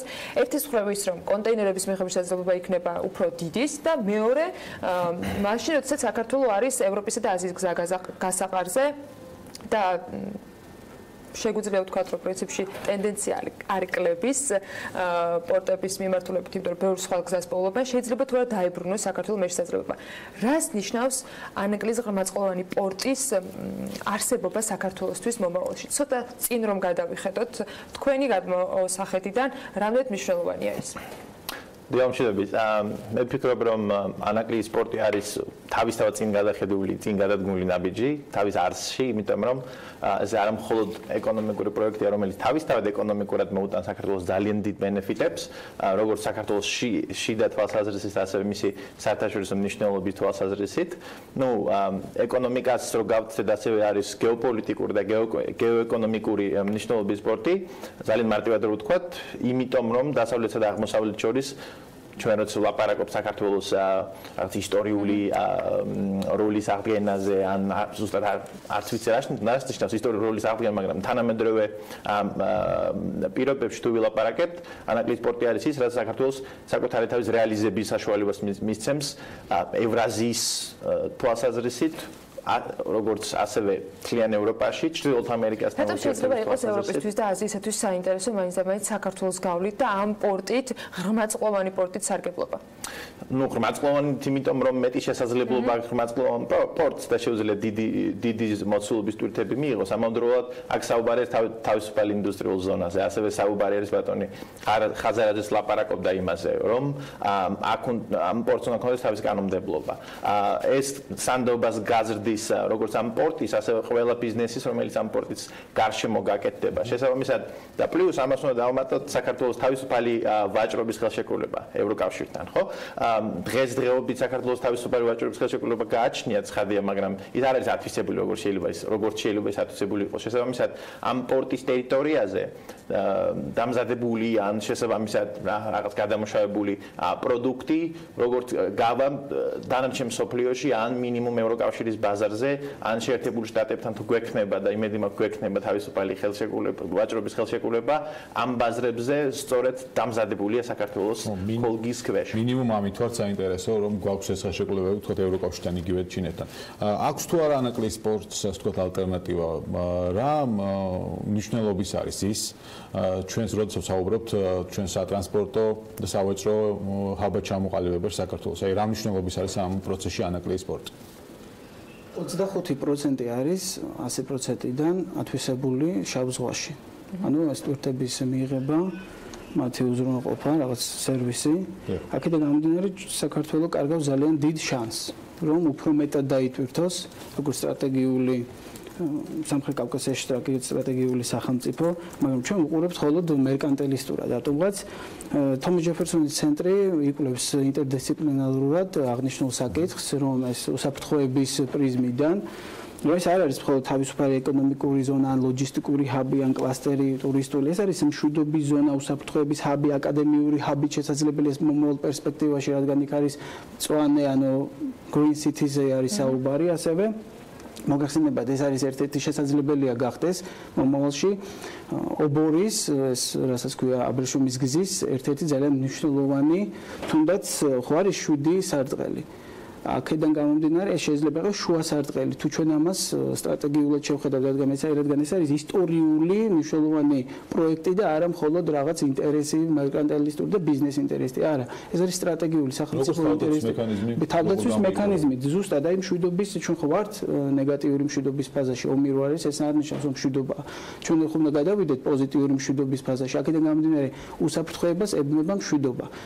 ჩვენ გვახსოვს 2008 წელს, როდესაც როშენის ქარხანას ზუგდიდში რუსეთის შეიარაღებული ძალები მიადგნენ და როდესაც უკვე მოხდა რაღაც კომუნიკაცია, ისინი უკან გაბრუნდნენ, ესე იგი ჩვენ თუ აქ თავს მოუყრით არა მხოლოდ აი თქვა ტვირთებს, არამედ იქ იმ ქალაქში განთავსდება ასევე მომავალ პერსპექტივისთვის იყო ასეთი რომ გაკეთდეს იდეა Silk Road University. მომავალი პერსპექტივის ამბავია, რა თქმა უნდა ეს ხომ 9 ფაზისგან შედგება, შესაძლებელი ჩვენთვის არის 40-50 წელი ხანგრძლივი პერიოდი, მაგრამ ისტორიულად და სახელმწიფო ინტერესებიდან, უსაფრთხოებიდან გამომდინარე, ეს არის ძალიან მოკლე პერიოდი და რაც შესაძლებლობას მისცემს საქართველოს, რომ იყოს უსაფრთხო, იყოს განვითარებული, რაც რა თქმა უნდა ბევრ ოპონენტს არ მოწონს, ოპონენტს სახელმწიფოს, თუმცა ჩვენი ინტერესები ოპონენტის სახელმწიფოს შეიძლება ერთგვარად აგრესიის შემაკავებელი ზოლი გახდეს სწორედ ამ ნაწილში. და ერთ-ერთი მექანიზმია ასევე ჩვენ ვიცით რომ ჩრდილოეთი მეზობელი როდესაც არ არის რამე პროექტში ჩართული, ყოველთვის პრობლემებს ქმნის. ამიტომ ყოველთვის მოგვარებულია ხოლმე სიტუაცია მაშინ და მშვიდობა მაშინ არის ხოლმე უზრუნველყოფილი, როდესაც ის არის ერთ-ერთი და არა ერთადერთი. როდესაც ერთადერთი არის მაშინ პრობლემებია, როდესაც ერთ-ერთია, მაშინ უკვე თანამშრომლობა რაღაც ისეთ პროგრესულ ხასიათს და მშვიდობიან ხასიათს იღებს. ამიტომ ეს არის ერთ-ერთი ძალიან მნიშვნელოვანი პროექტი, რომელიც უზრუნველყოფს ჩართავს ინტერესების იქნება ჰაბი სხვადასხვა სახელმწიფოების, როდესაც აქ ვიღაც დაუშვათ ოპონენტ სახელმწიფოს მოუნდება რაიმე აგრესიის განხორციელება, აქ არ იქნება მას მარტო საქართველოსთან ურთიერთობა, აქ იქნება ჩინეთთან, ამერიკასთან, ევროკავშირთან, არაბეთის ქვეყნებთან და სხვადასხვა. ანუ ეს იქნება რაღაც ქოლგა უსაფრთხოების. ფინანსური ინტერესებით ამერიკის მნიშვნელობა და როლი კიდევ ერთი განსაკუთრებული თემა, რომელიც მათ შორის ანაკლიის პორტის მშენებელთათვის იყო განსაკუთრებით გამოყოფილი. ამერიკის თქვათ წარმომადგენლობა, თუნდაც ეს იყოს ინვესტორი კომპანიის სახით, რას ნიშნავს საქართველოსთვის და რას ნიშნავს ამერიკისთვის, როდესაც ის გარკვეული, თუნდაც ერთი კომპანიის არის წარმოდგენილი რაღაც ტერიტორიაზე, რომელიც შესაძლოა ბევრ ან არც ისე ბევრ ფულს ხარჯავს ამ კონკრეტულ ინვესტიციაში. ცხადია, დღევანდელი ამჟამინდელი ვითარებიდან გამომდინარე მე ვფიქრობ უაღრესად მნიშვნელოვანია რომ ამერიკული და ერთ-ერთი მსხვილი SSA მარინი იქნება მსხვილი კომპანია იქნება პორტის ოპერატორი ეს სტრატეგიულად ფინანსურადაც მნიშვნელოვანია, ეკონომიკურად სტრატეგიულადაც მნიშვნელოვანია, იმიტომ რომ ეს ახალისებს სხვა მსხვილ მასშტაბიან ამერიკულ ბიზნესებს მომავალ ურთიერთობებში. ეს ასევე მნიშვნელოვანი კომპონენტია იმ თვალსაზრისით, რასაც ქვია შეერთებულ შტატებსა და საქართველოს შორის თავისუფალ საავადმყოფო ხელშეკრულებაზე საუბრისას. ხო, ჩვენ ვიცით რომ დღეს საკმაოდ აქტიურ დღის წესრიგში აყენებს თუნდაც საგარეო სამინისტრო ან ეკონომიკის სამინისტრო საქართველოს აღმასრულებელი მხარე ამერიკასთან საავადმყოფო ხელშეკრულებას, ამაზე ჩემს მეგობრებს მინდა ძალიან დიდი მადლობა გადავხატ პირადად საქართველოს საელჩოს თანამშრომლებს და თვითონ ელს ვაშინგტონში, იმიტომ რომ ერთ შესაძლებლობასაც არ უშვებენ ხელიდან, რასაც ქვია წინ წაწევა ამ დღის წესრიგის. შესაბამისად ანაკლიის დონის პროექტში ამერიკელი ბიზნესების და შესაბამისად ამერიკული დიპლომატიის დაინტერესება ნიშნავს ჩვენს უსაფრთხოების კალათაში კიდევ დამატებით ბენეფიტებს. პრემიერი ამბობს რომ ბოდიშფექა რომ აუცილებლად ექნება საქართველოს ხმაწყლოვანი პორტი და ბოლო კვირების განმავლობაში ჩვენ ნახეთ რომ რამდენიმე კომპანიამ დაანონსა, კიდევ ორმა კომპანიამ დაანონსა მათ შორის ხმაწყლოვანი პორტის გაკეთება. რატომ უნდა იყოს მაინც და მაინც ანაკლია და რატომ არ შეიძლება რომ ყველა ის ფუნქცია, მათ შორის ინტერესი საერთაშორისო მსხვილი კომპანიების, დიდი სახელმწიფოების წარმომადგენლობა იყოს თქვათ სხვა მიმართულებით და მეორე მხრივ იყოს იგივე პოლიტიკური შემაკავებლის როლის შემსრულებელი ეკონომიკური მნიშვნელობის მიღმა. ორივე მინდა რომ ამ კითხვაზე მიპასუხოთ. ანაკლია უნიკალური იმიტომ არის რომ ანაკლია ჩვენს ოკუპირებულ ტერიტორიასთან არის. ანაკლიას აქვს პლუს დამატებითი ძალიან დიდი როლი მომავალი ურთიერთობების დამყარებისთვის კონფლიქტის ორ ხაზს მიღმა, ხო? ოკუპაციის ორ ხაზს მიღმა. შესაბამისად, ბატონო ხაზარაძემას აღნიშნა ეს, რომ იქ ოკუპირებული ტერიტორიიდან ბევრი ადამიანი არის დღესაც დასაქმებული. მე ვფიქრობ, რომ ამას უფრო მეტი პოტენციალი მომავალში ექნება, იმიტომ რომ ჩვენ როცა ვლაპარაკობთ, რომ ოკუპაციის ხაზის მეორე მხარეს უნდა ვაჩვენოთ, რომ საქართველოს პროგრესი აქვს, ან ეკონომიკური შესაძლებლობები მეტია და ადამიანებს უნდა გაუჩნდეთ მომავლის, ასე ვთქვათ, პროგრესული ხედვის და მომავლის განცდა, კარგი მომავლის განცდა, შესაბამისად მსგავსი ტიპის პროექტის განხორციელება არის უაღრესად მნიშვნელოვანი ყველა გაგებით. ხო და ზედმეტი ალბათ არ იქნება, ხო? ანუ ამაზე საუბრობთ, რომ ჭირდება თუ არა ქვეყანას 2 ან 3 ღრმაწლოვანი. არა, თავისთავად ეკითხო, ხო, პასუხგაცემული. ძალიან კარგი იქნებოდა ბევრი კონდეს და ყველა იყოს ათვისებული, ხო? შესაბამისად, როგორც ევროკავშირის რადარზე დღეს ჩვენ თუ ლაპარაკობთ იმაზე, რომ რაღაც ევროკავშირის ქვეყნებმა დაეხმარონ საქართველოს, ან შეერთებული შტატებმა დაეხმარონ საქართველოს, ჩვენ მსგავს პროექტებს როგორც გადავყავართ აბსოლუტურად სხვა ფაზაზე, გადავყავართ იმ ინტერესთა ფაზაზე, რასაც ნიშნავს თანაბარწონიან სახელმწიფოთა შორის ბიზნეს ურთიერთობები, ხო? შესაბამისად, ჩვენ არ დაგვჭირდება იმ ლექსიკონის საუბარი, რასაც ქვია დაეხმარონ საქართველოს, მათ უნდა ქონდეთ აბსოლუტურად ზრდადი და მაღალი ინტერესი საქართველოსთან ითანამშრომლოთ. არ მხოლოდ დახმარება, საქართველოს უნდა შეეძლოს სხვების დახმარება რაღაც ეტაპზე. ბატონ თორნიკე, თქვენ იმავე კითხვაზე მინდა პასუხს მიღება, თუ კი არის შესაძლებელი რომ სხვა პორტები აკეთეს თავის მხრივ, რაც მეტი იქნება უკეთესია, რაც მეტი შესაძლებლობა იქნება ქვეყანას უკეთესია, მაგრამ რატომ არ შეიძლება ყველა ის ფუნქცია, რომელზეც ჩვენ საუბრობდით, დაიკისროს სხვა პორტებს, სხვა თქვათ რაიმე ინფრასტრუქტურულ პროექტებს? ვფიქრობ, რომ თვითონ გარემოც, ანუ გეოგრაფიული გარემოც გვაძლევს იმის საშუალებას, უფრო ადვილად მივახციოთ იმ პროექტის აღსრულებას, რასაც ქვია ანაკლიის პორტი და მომავალში ეს მარტო იცით რა ხდება? ძალიან საინტერესოა, რომ მხოლოდ პორტი არ იქნება აქ. აქ უნდა იყოს, ანუ ეს არის 4 კილომეტრში არის იმ ზონასთან, რასაც ქვია კონფლიქტური ზონა, იმ ოკუპირებულ ტერიტორიასთან, აქ არის სტრატეგიული დანიშნულებაც და თვითონ დემოკრატიული თანამეგობრობაც დაინტერესებულია, რომ სოფლიოში ნაკლები, მით უმეტეს უკვე შემცირდა 90-იანების შემდეგ კონფლიქტების რაოდენობა, მაგრამ ისინი არ არიან კმაყოფილი ამ რეალობით და აქედან გამომდინარე ეს არის მოცემულობა, ეს არის საშუალება, რომ დასავლეთსა და აღმოსავლეთს შორის შეიქმნას ისეთი პლაცდარმი ეკონომიკური ბიზნესის და ჯანსაღი გარემო, სადაც ისინი უფრო მეტ მოგებას მოკლე ვადაში შეძლებენ და არა ვთქვათ 1-3 თვეში, 2 თვეში, შეიძლება 2 კვირაში ესა თუ ის პროდუქცია და ასე შემდეგ ლოჯისტიკის ხრიდან და გაგებიდან გამომდინარე, უფრო შეზღუდოს და უფრო მალე მომგებიანი და უფრო ეფექტური გახადოს ამ პროექტმა მათი ბენეფიტების მიღება.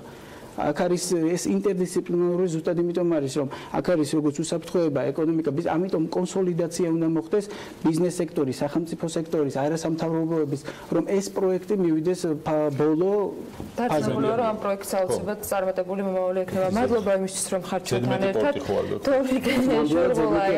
პროფესორი ამერიკაცოვანი თომას ჯეფერსონის კვლევის ცენტრის დამფუძნებელი და ზვიად აძიმბაია საერთაშორისო უსაფრთხოების სპეციალისტი ნატოს თავდაცვის კოლეჯის ყოფილი მკვლევარი იყვნენ საქმიანი დილის ეთერში და ვიდრე მაყურებელს დავამშვიდობებით ელენე ჩომახიძე უნდა შემოგვიერთდეს ერთგვარად დაემთხვა ისე რომ თემატურად სწორედ თიბისი ბანკის გარშემო განვითარებულ მოვლენებთან დაკავშირებით ვისაუბრებთ ამ შემაჯამებელ ნაწილში. ელენე დილა მშვიდობის როგორც ვიცი შენ ესწრები პრესკონფერენციას,